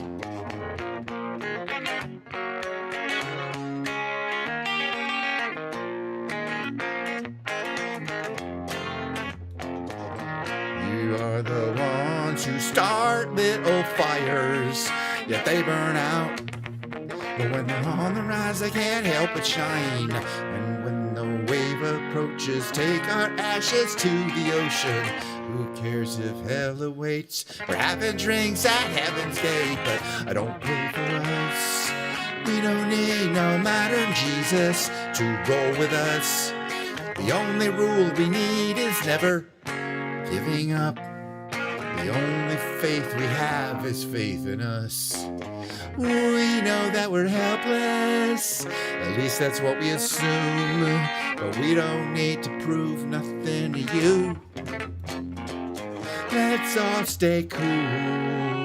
You don't want to feel blue, well, we won't sell you nothing you can't use. Don't pray for us. We don't need no minor Jesus to roll with us. The only road we need is never giving up. The only faith we have is faith in us.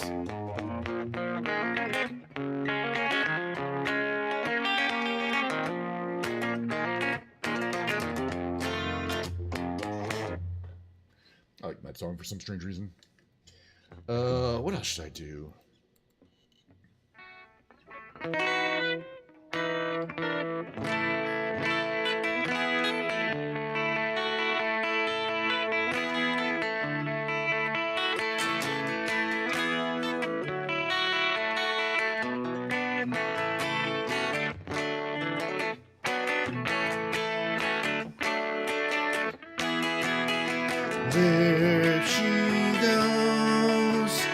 There she goes again, racing down my brain, and I just can't contain this feeling that remains.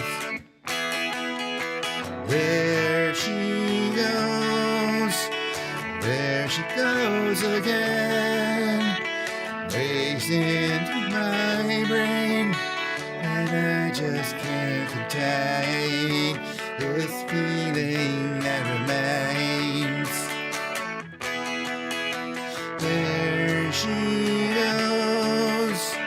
There she goes again. She calls my name, pulls my train. No one else can heal my pain, and I just can't contain this feeling that remains. There she goes again, racing through my brain, and I just can't contain this feeling that remains.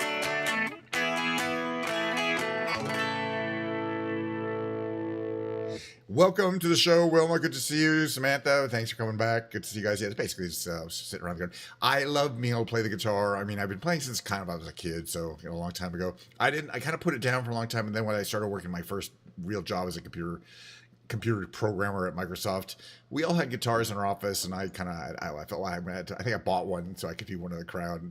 I don't have that one anymore, but that kind of got me started on the electric guitar path. They're kind of easy. They're relatively easy compared to an acoustic because there's a little bit more. You get a little less calloused. A lot of people think, I should learn how to play an acoustic, but I don't know. The thing about a guitar is most people don't realize, well, I'll buy a guitar. Is it going to sound like this?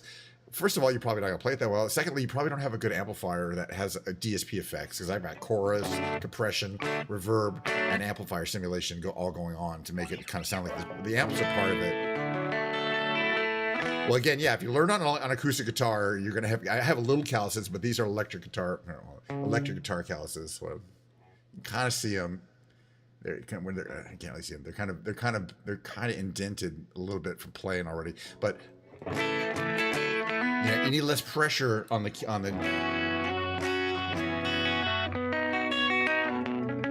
And you start learn to put less pressure.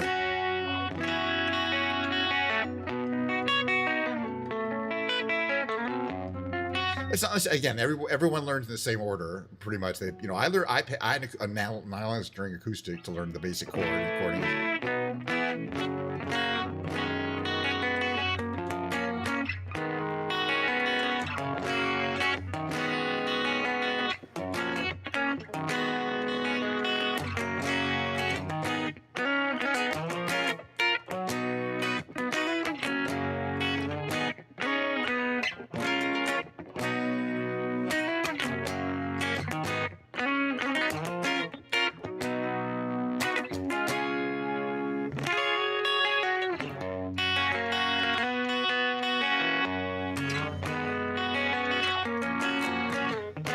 So anyway, this is this little I'm gonna play this little finger picking song that I got out of the, I just wrote this a couple weeks ago. Really, it goes like this.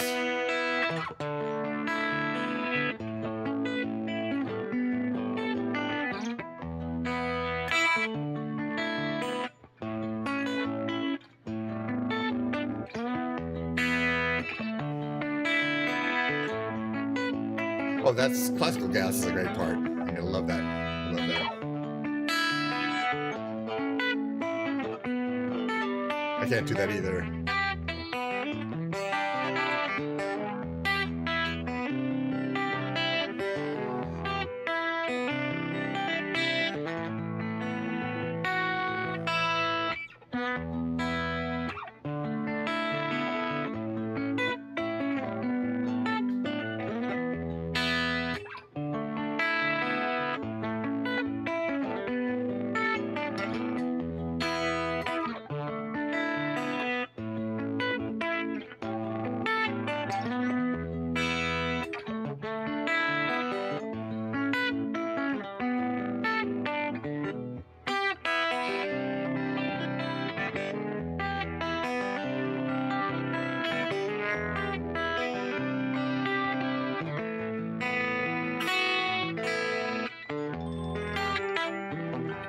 Excuse me 1 second, please.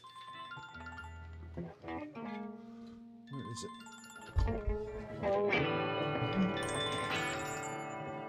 Hello?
Sorry about that.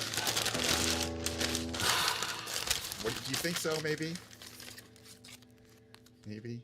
Should I be showing? Is it illegal for me to show this on the Zoom? Okay. Here's something of interest, though. Do you guys are you guys are you guys in the news? Do you guys are you following the news? There was a big raid yesterday, or like a Thursday. It was Thursday now, with a lot of protests and a bunch of people arrested. In fact, one person died. It was a raid on a marijuana farm in Southern California, and if you look up who it is, yeah. Glass House Farms, you could look it up. It's from here. This is actual, not documented worker created product, and I suspect I won't be able to get any more of this, because they shut it down, and it is world renowned. But they still have it, of course, at the place where I deliver. You can still order it, and in fact, I think it's even on discount. I think they're trying to get rid of it. It's like $10 for. Let's see what we got here. I'm probably not allowed to show this on stream here, so I'm going to do it. Who cares?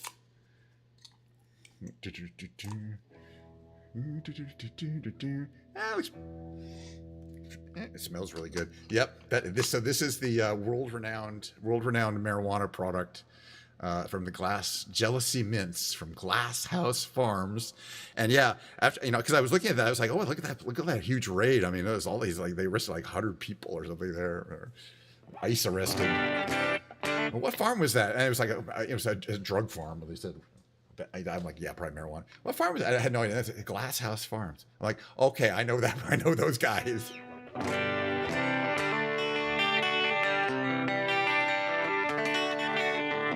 All right, let's move on to the karaoke section now. Again, I want to do something here. I don't want to lose this before. Don't go away. I had some. I had some left over. It wasn't like new, but yeah, I got like 3 different kinds there, like 4, I think, actually. And it's great. You just pick it up on get off the internet, and it comes like 3 hours later. You don't have to leave the house or anything, and it's pretty good price. It was like less than $100 for 3/4 of an ounce, I think, of different kinds. All right, so if I go to YouTube here, I want to go to my history. Can I search in my history for karaoke? Right. Oh yeah, search watch history. That's what I want to search. I just want to look for karaoke because I want to find songs that I haven't done in a while. I never did that Adele. There's a bunch of things here I've never done, but then there's a bunch I have. Let's see. So this is good. So I'm looking through this list, and it's showing a bunch of things that I definitely did not look up. But maybe a long time ago. Yeah, this isn't giving me any useful information. All right, we're just going to do some regular karaoke in that case. Excuse me. Yeah, damn ads. Well, hey, Twitch has to make money somehow. I'm not going to, I'll wait. I support Twitch needing to be a business that makes money. So that's why I have ads turned on, by the way. I don't get paid much. I get like 8 cents a month of ads, but I just think, it's probably is. Well, it is. It props up the price of Amazon Web Services. In other words, it's very complicated, but yeah, they can lose money for Amazon and still be profitable for Amazon when it takes into account that other players who want to use Amazon Web Services have to pay more now because Twitch pays more. It's really a complicated and kind of ingenious system. But yeah, Twitch can be a loss leader and still make money for Amazon. It's not magic. You just have to kind of look at how much money flows from Twitch to Amazon because they're paying effectively internally. They're the same company, but they have to pay internally for the broadcast services via Amazon Web Services, AWS. Because Twitch doesn't have its own broad way of distributing this content. And they've always used Amazon, but they were always Amazon's biggest customer of AWS, which is why Amazon bought them. And now that which is a really smart thing to do when you're a service and you want to buy your biggest customer, that way you can control prices. Because once your biggest customer is paying a certain amount, everyone has to pay either that amount or more. You know what I'm saying? Because your biggest customer always pays the lowest amount. All right, let's do some karaoke. I'm having a good time. Yeah, but it's not really a monopoly. It's just propping up one side of the company by having a loss leader on the other side of the company. It makes sense when you write it all down, and it's not even like weird. It is what it is. All right, let me bring up my little karaoke window here. I just enjoy doing it. I'm gonna skip over Man on the Moon. We'll start here, but I'm just gonna skip right over that there. We didn't do Kiss Me. I was playing a little There She Goes. We'll start with this song here. Gonna move over to here. There we go. So you can see that. What's my audio level? All right. This is that other Sixpence None the Richer song I really like. I believe it's up here, right?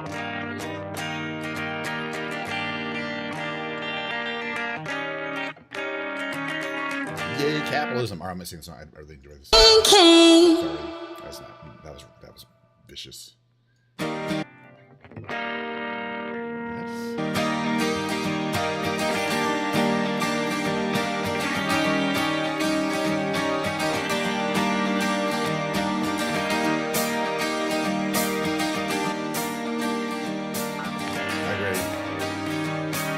Better. Kiss me out of the bearded body, nightly inside green grass. Swing, swing, swing the spinning step. We wear those shoes, I will wear that dress. Oh, kiss me beneath the milky twilight. Meet me out on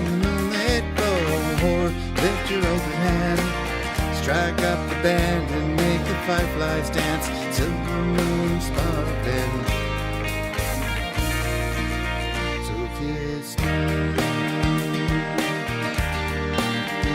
Yeah, I guess I'm about to see kiss you. Kiss me down by the broken treehouse, swinging me.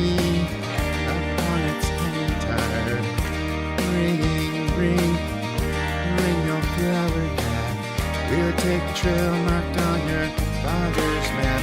Oh, kiss me beneath milky twilight. Lead me out on the moonlit thorn. Lift your open hand, strike up the band and make the fireflies dance. Silver moon sparkling. So kiss me.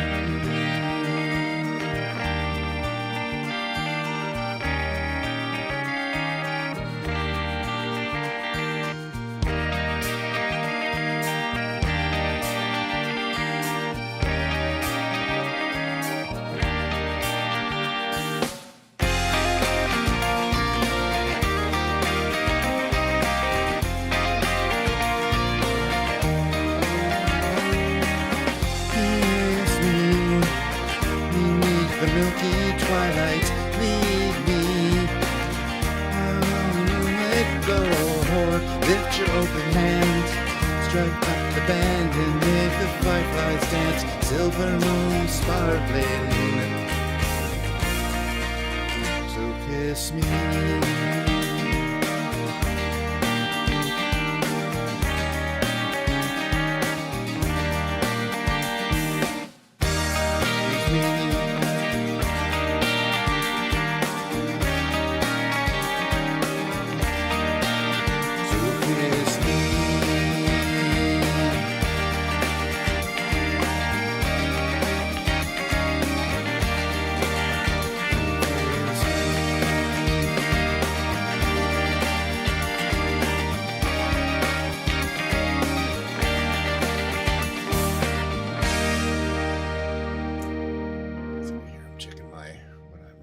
Random people that I'm watching while I stream, random streamers. Oh my. All right, what's the next one here? Wonderwall. You know what? Sure.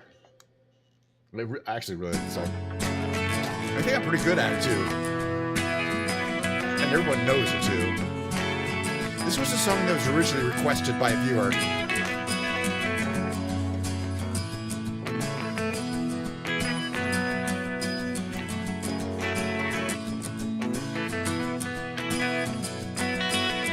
Today is gonna be the day that they're gonna throw it back to you. Right now, should've somehow realized what you got to do. I don't believe that anybody feels the way I do about you now.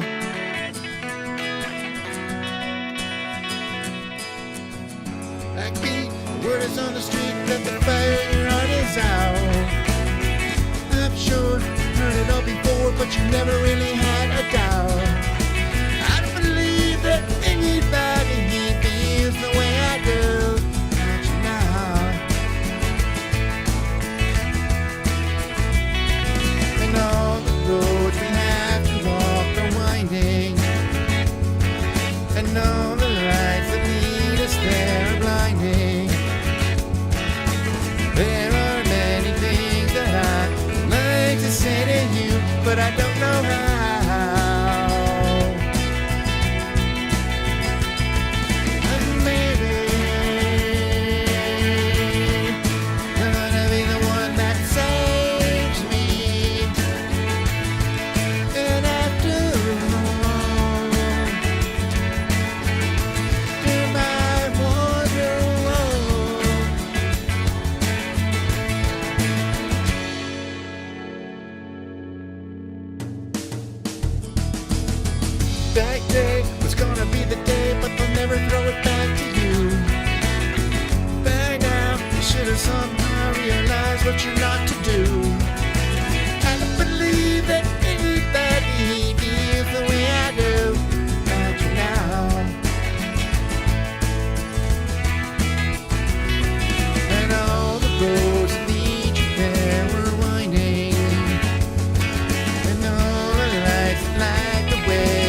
You always have the appropriate dad joke for all these things. All right, the next one I'm gonna do is in fact the one that is dedicated to my little antenna.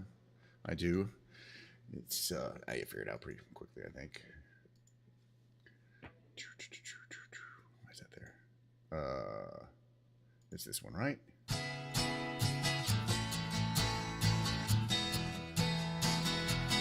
Hold on a second. Pause 1 second here. Let's drop my. Okay, let me see if I got the chords right here.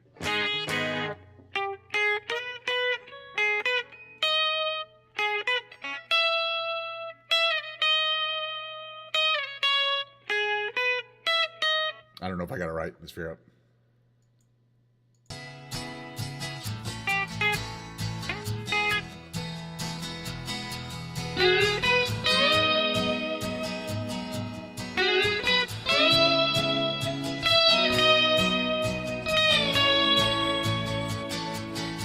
Well, I tried to make it Sunday, but I got so damn depressed. And I set my sights on Monday, and I got myself undressed.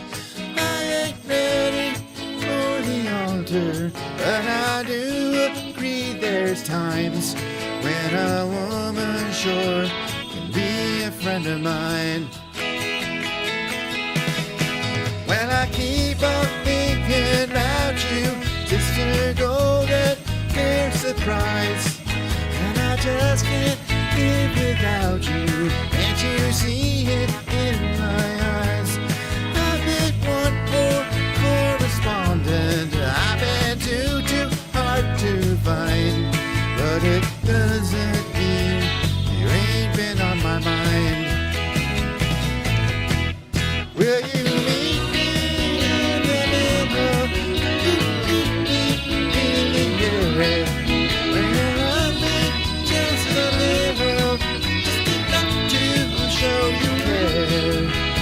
Try to fake it.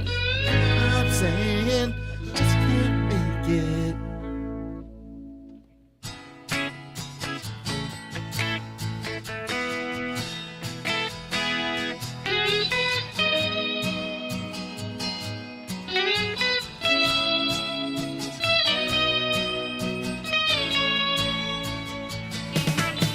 But I think I'm thinking about you, Sister Golden hair surprise. And I just can't live without you. Can't you see it in my eyes? I've been one poor correspondent. I've been too hard to find. But it doesn't mean ain't been on my mind. Will you meet me in the middle? Will you meet me in the air? When you love me just a little, just enough to show you care. When I tried to fake it, I'm not saying just can't make it.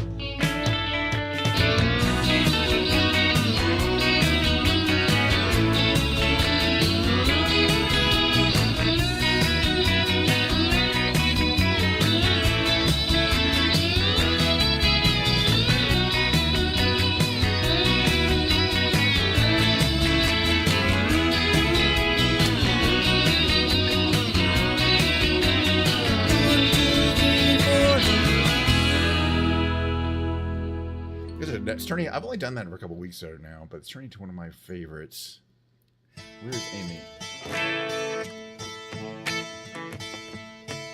Yeah, I was watching most of it. I just lurked for the whole stream. It's like pouring rain on a car. I was like, shit, man. I hope it's waterproof.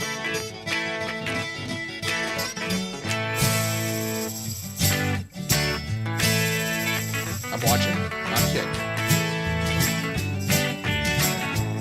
On the lower, it says Ken Schneider. I never. Man, hold on, just the lyrics. I was thinking about Mushroom. I have a streamer. I have my streamer window open over there. I also watch a lot of Taylor Starlight.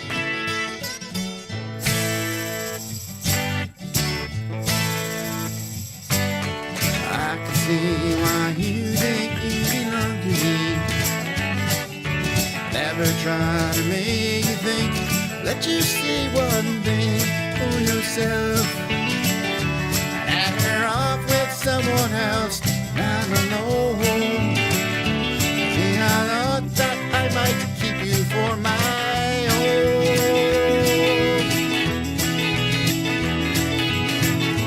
Amy, what you wanna do? I think I could stay with you for a while, maybe longer if I do.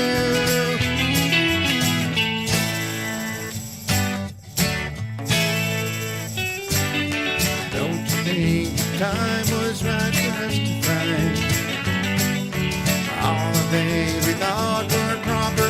Could you that in time and can't see?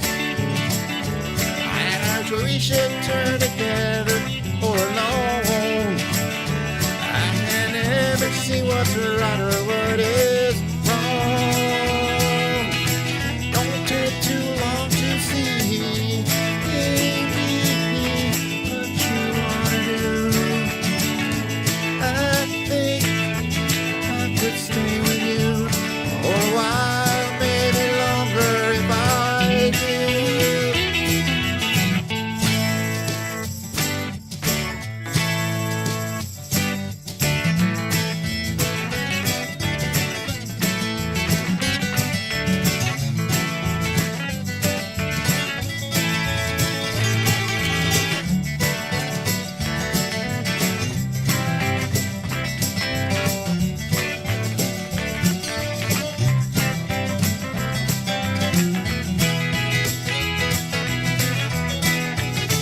Well now, baby, what you wanna do? I think I could stay with you for a while, maybe longer if I do. Now it's gonna do what you want, you've had your way. And all the things you thought before faded into gray. Can't you see that I don't know if it's you or if it's me? If it's one of us, I'm sure we both will see. Won't you look at me and tell me, baby, what you wanna do? I think I could stay with you for a while, maybe longer if I do. Get it out, baby, what you wanna do? I think I could stay with you for a while, maybe longer if I do. Falling in it out of love, you. Falling in it out of love, you.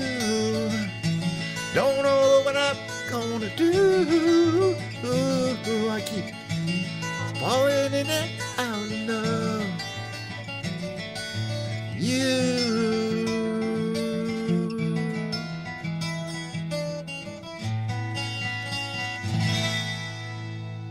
I don't know. That's a good song. We should probably do this one. I like my James Taylor.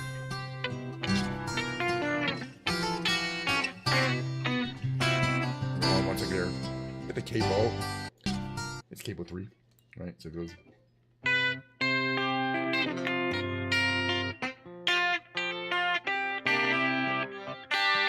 don't really know the first part perfectly, Mark.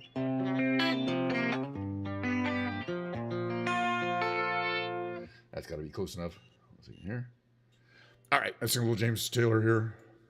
Fire and Rain, one of my favorites. Of course, one of my favorites.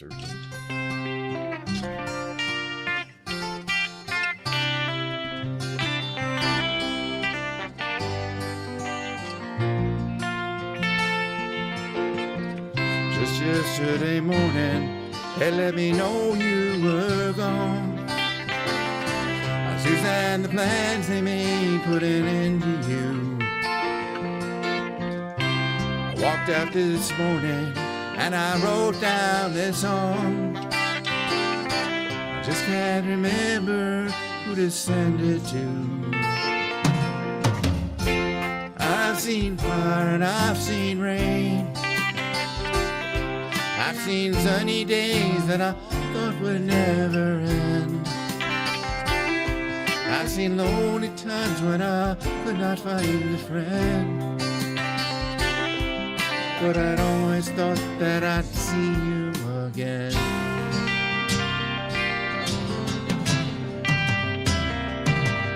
Won't you look down upon me, Jesus? You got to help me make a stand. You just got to see me through another day. My body's aching, my time is at hand. I won't make it any other way. Oh, I've seen fire and I've seen rain. I've seen sunny days that I thought would never end. I've seen lonely times when I could not find a friend. But I'd always thought that I'd see you, baby, one more time again now. Been walking my mind to an easy time, my back turned towards the sun. Lord knows when the cold wind blows, it'll turn your head around. There's hours of time on the telephone line to talk about things to come. Sweet dreams and flying machines in pieces on the ground, like in my previous segment. Oh, I've seen fire and I've seen rain. I've seen sunny days that I thought would never end. I've seen lonely times when I could not find a friend. But I'd always thought that I'd see you, baby, one more time again now. Thought I'd see you one more time again. There's just a few things that coming my way this time around me now. Thought I'd see you, thought I'd see you flying away now. La la la la la, la la la la la la, la la la la la la la la.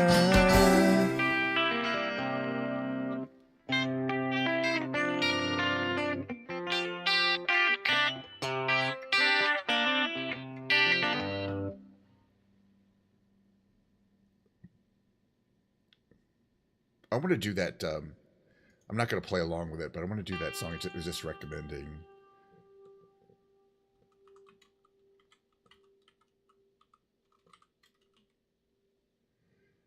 I have to say I love you in a song, but karaoke version. I think I could sing this one. Let's see. These guys are pretty... It's a short song, too. What key is it in? I'm not sure I can...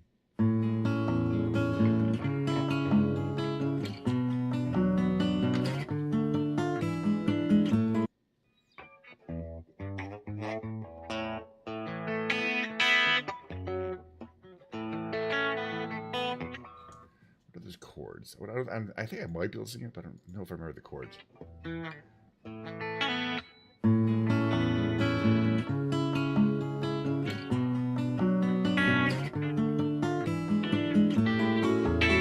Okay, hold on a second.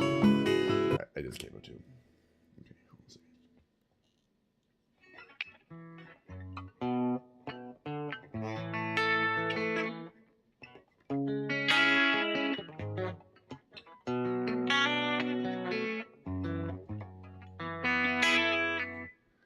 Just like that, G. Well,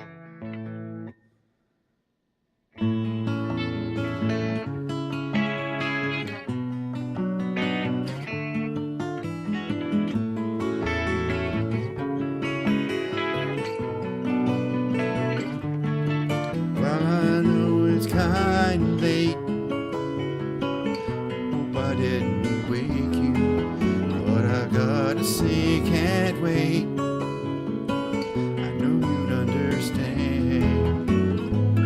Every time I try to tell you, the words just came out wrong. So I'll have to say I love you in a song. Yeah, I know it's kinda strange. Every time I'm near you, I just run out of things to say. I don't understand. 'Cause every time I try to tell you, the words just came out wrong. So I'll have to say I love you in a song. I'll learn to play it sometime.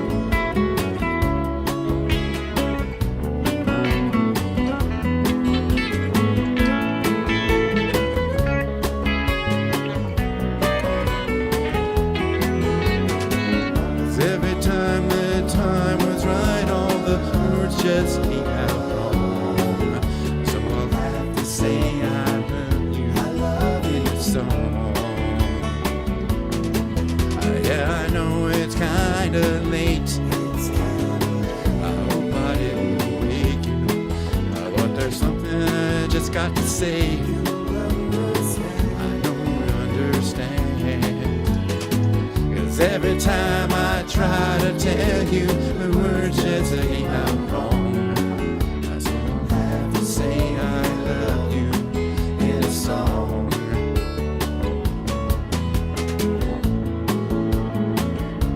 This George song too. That's the first time I tried that. I'll have to learn the chords. He's got some really good short songs.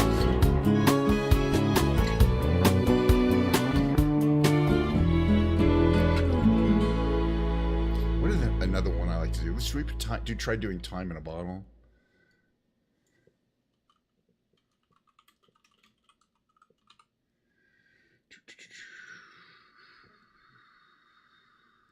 I wonder which was. Oh, actually, Care Funds are usually pretty good. Again, I don't know the guitar part, but that's like singing. So I play guitar later. If I could fit time in a bottle, the first thing that I'd like to do is save every day till eternity passes away, just to spend them with you. If I could make days last forever, if words could make wishes come true, save every day like a treasure, and then again I would spend them with you. But there never seems to be enough time to do the things you want to do once you find them. I looked around enough to know you're the one I go through time with.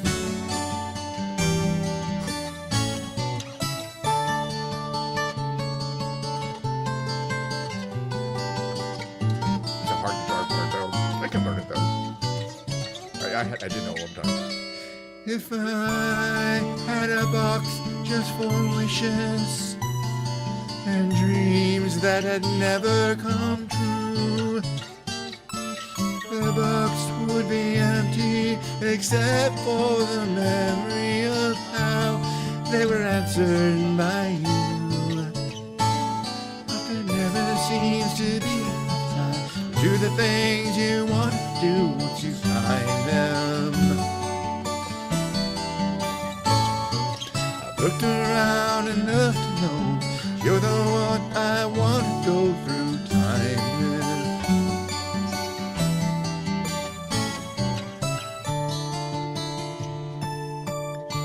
That's the end of that song. He writes some great, really compact songs, man. All right, I'm gonna do an REM song. Yeah, we'll do Drive.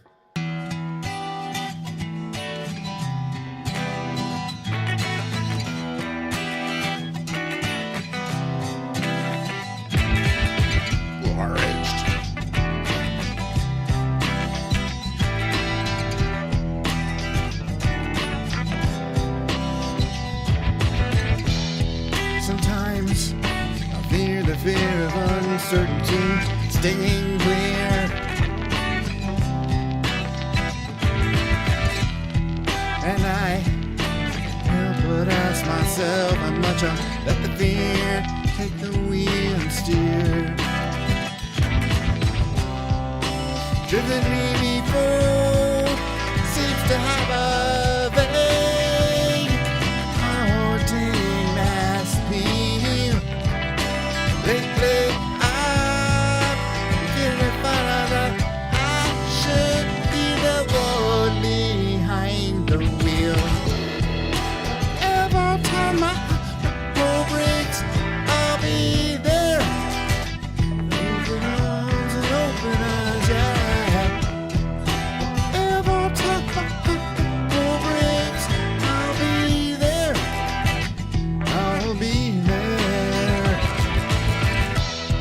So if I decide to waver my chance to be one of the hive, will I choose a walker over mine, hold my own and drive?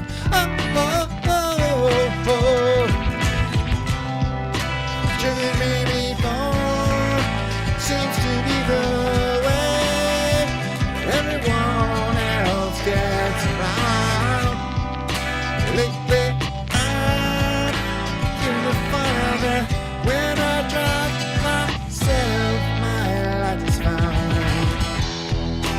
Every time my door rings, I'll be there.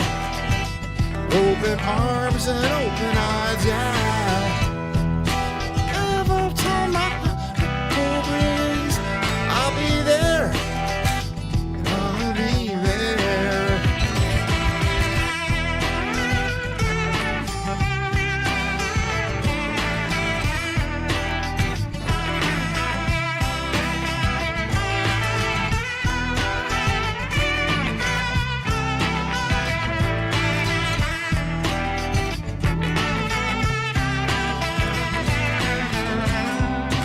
Would you choose water over wine? Hold the wheel and drive.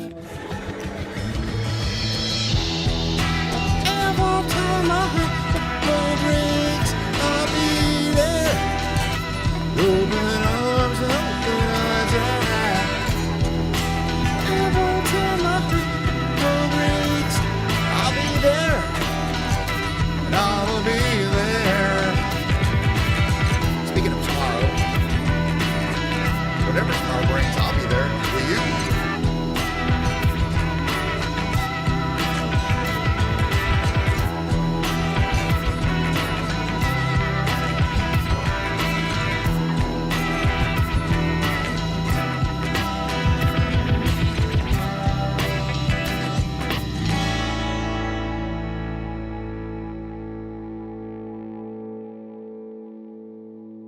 Oh man, I've been streaming for 2 hours and 15 minutes almost.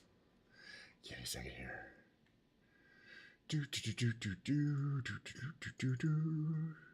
Oh, stop. Talking about your India. That's not what I want to do. Here we go. Part one, take these off. So we're comfy. I'm fine. It's a little hot in here, but I'm not about to die of heat stroke. Thank God. Because there is some Diet Coke left, so I can kind of put out that fire. Hey, when I play guitar for like an hour, it's kind of like a very mild workout. You know, I mean, I don't get heavy breathing, but it kind of, you know, I get a little. Especially, it's about almost 80 degrees in here. Yummy, yummy, yummy, yummy, yummy. Yummy Diet Coke. Actually, this is kind of tan. This is what we call the tan phase of the Diet Coke. Can't really tell, but the ice is melted into it. It's still cool. I'm going to consume the rest of it, though. It's not going to waste. With this down for a second. Now, unlike some streamers I can name, by the way, I just really feeling this today. I follow a bunch of, you know, the hot girl streamers, right? And a lot of them are in the habit of ending very abruptly their stream. And to me, it's like emotionally jarring to be watching a stream, interacting with them. They're doing their thing. They're dancing around. And like, this is my friend, Mistress Moore. She does this. And I think she does it for a good reason, but I'm not sure what it is. I could ask her, but I don't really care. But she literally says, she'll be talking, she says, gotta go. And she'll reach up to her phone, and that's it. That's it. She'll give me maybe 3 seconds warning that, well, you know, a bunch of people type bye, thanks for the stream. You know, it's weird. I always believe in having an intro and outro to your streams. That way people can see that I'm doing my outro and leave immediately before I click away on them. You know what I'm saying? I would rather leave a stream before it's ending than have it end abruptly on me. Oh, by the way, Mistress Moore, here's the ultimate thing. Not only did she end her stream abruptly, but she then rated a rerun stream. She rated another girl's 24-hour-a-day rerun stream, which is, I'm like, why are you going to rate anyone if you're going to rate a rerun stream? First of all, don't rate anyone. If you're a popular e-girl, you know, you don't want your audience seeing a hotter e-girl. But more importantly, just don't rate anyone. Don't rate a rerun, somebody's rerun stream, because, you know, as soon as I didn't recognize the name of the person that we were rating to, so I'll check it out. And it was that French chick, Kaellen, but she wasn't on, so it was Kaellen's 24-hour-a-day rerun stream. And even then, I mean, why would she rate Kaellen, the French chick, who's very pretty? We all like Kaellen. She's lovely. She's been streaming a long time. She's a great streamer, but, you know, there's no connection there. Oh my goodness. I gotta go. I gotta watch Moosh. All right. Thanks again for the stream. We don't know my outro. Yeah, I know. They're farming drama. They don't want everything to be smooth. They want things to be exciting and interesting. So they do things kind of quickly, and they don't announce what their plans are. I mean, I get it. If you're an ego, you've been on for 4 hours. Like she was on for 4 hours. It's long. You know, you're effectively going, oh, I'm just gonna stay on as long as I can stand it, and then I'm gonna hit that stop button. And that's what they're doing. They're not like planning. They don't have a plan. Like I have a plan like 2 hours. It's a birthday. It's a 24-hour birthday stream. Is it?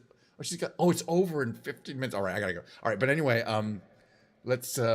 she's not adding time to it though, right? So it's not like I can add time to it. But yeah, I will say hi over there.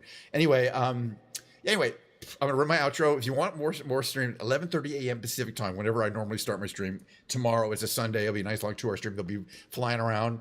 Something else. I don't know what we'll be smashing into something. I don't know what. Later. See you later. And there'll be more music, but it'll be Ken's Piano Lounge. I'll bring my piano in there in case you want to know. The musical section will be a keyboard section. But I do have to go. I'm going to enjoy the rest of my day. I hope you guys all do too. I had a great stream. I loved it so much. I'm going to do it all again tomorrow.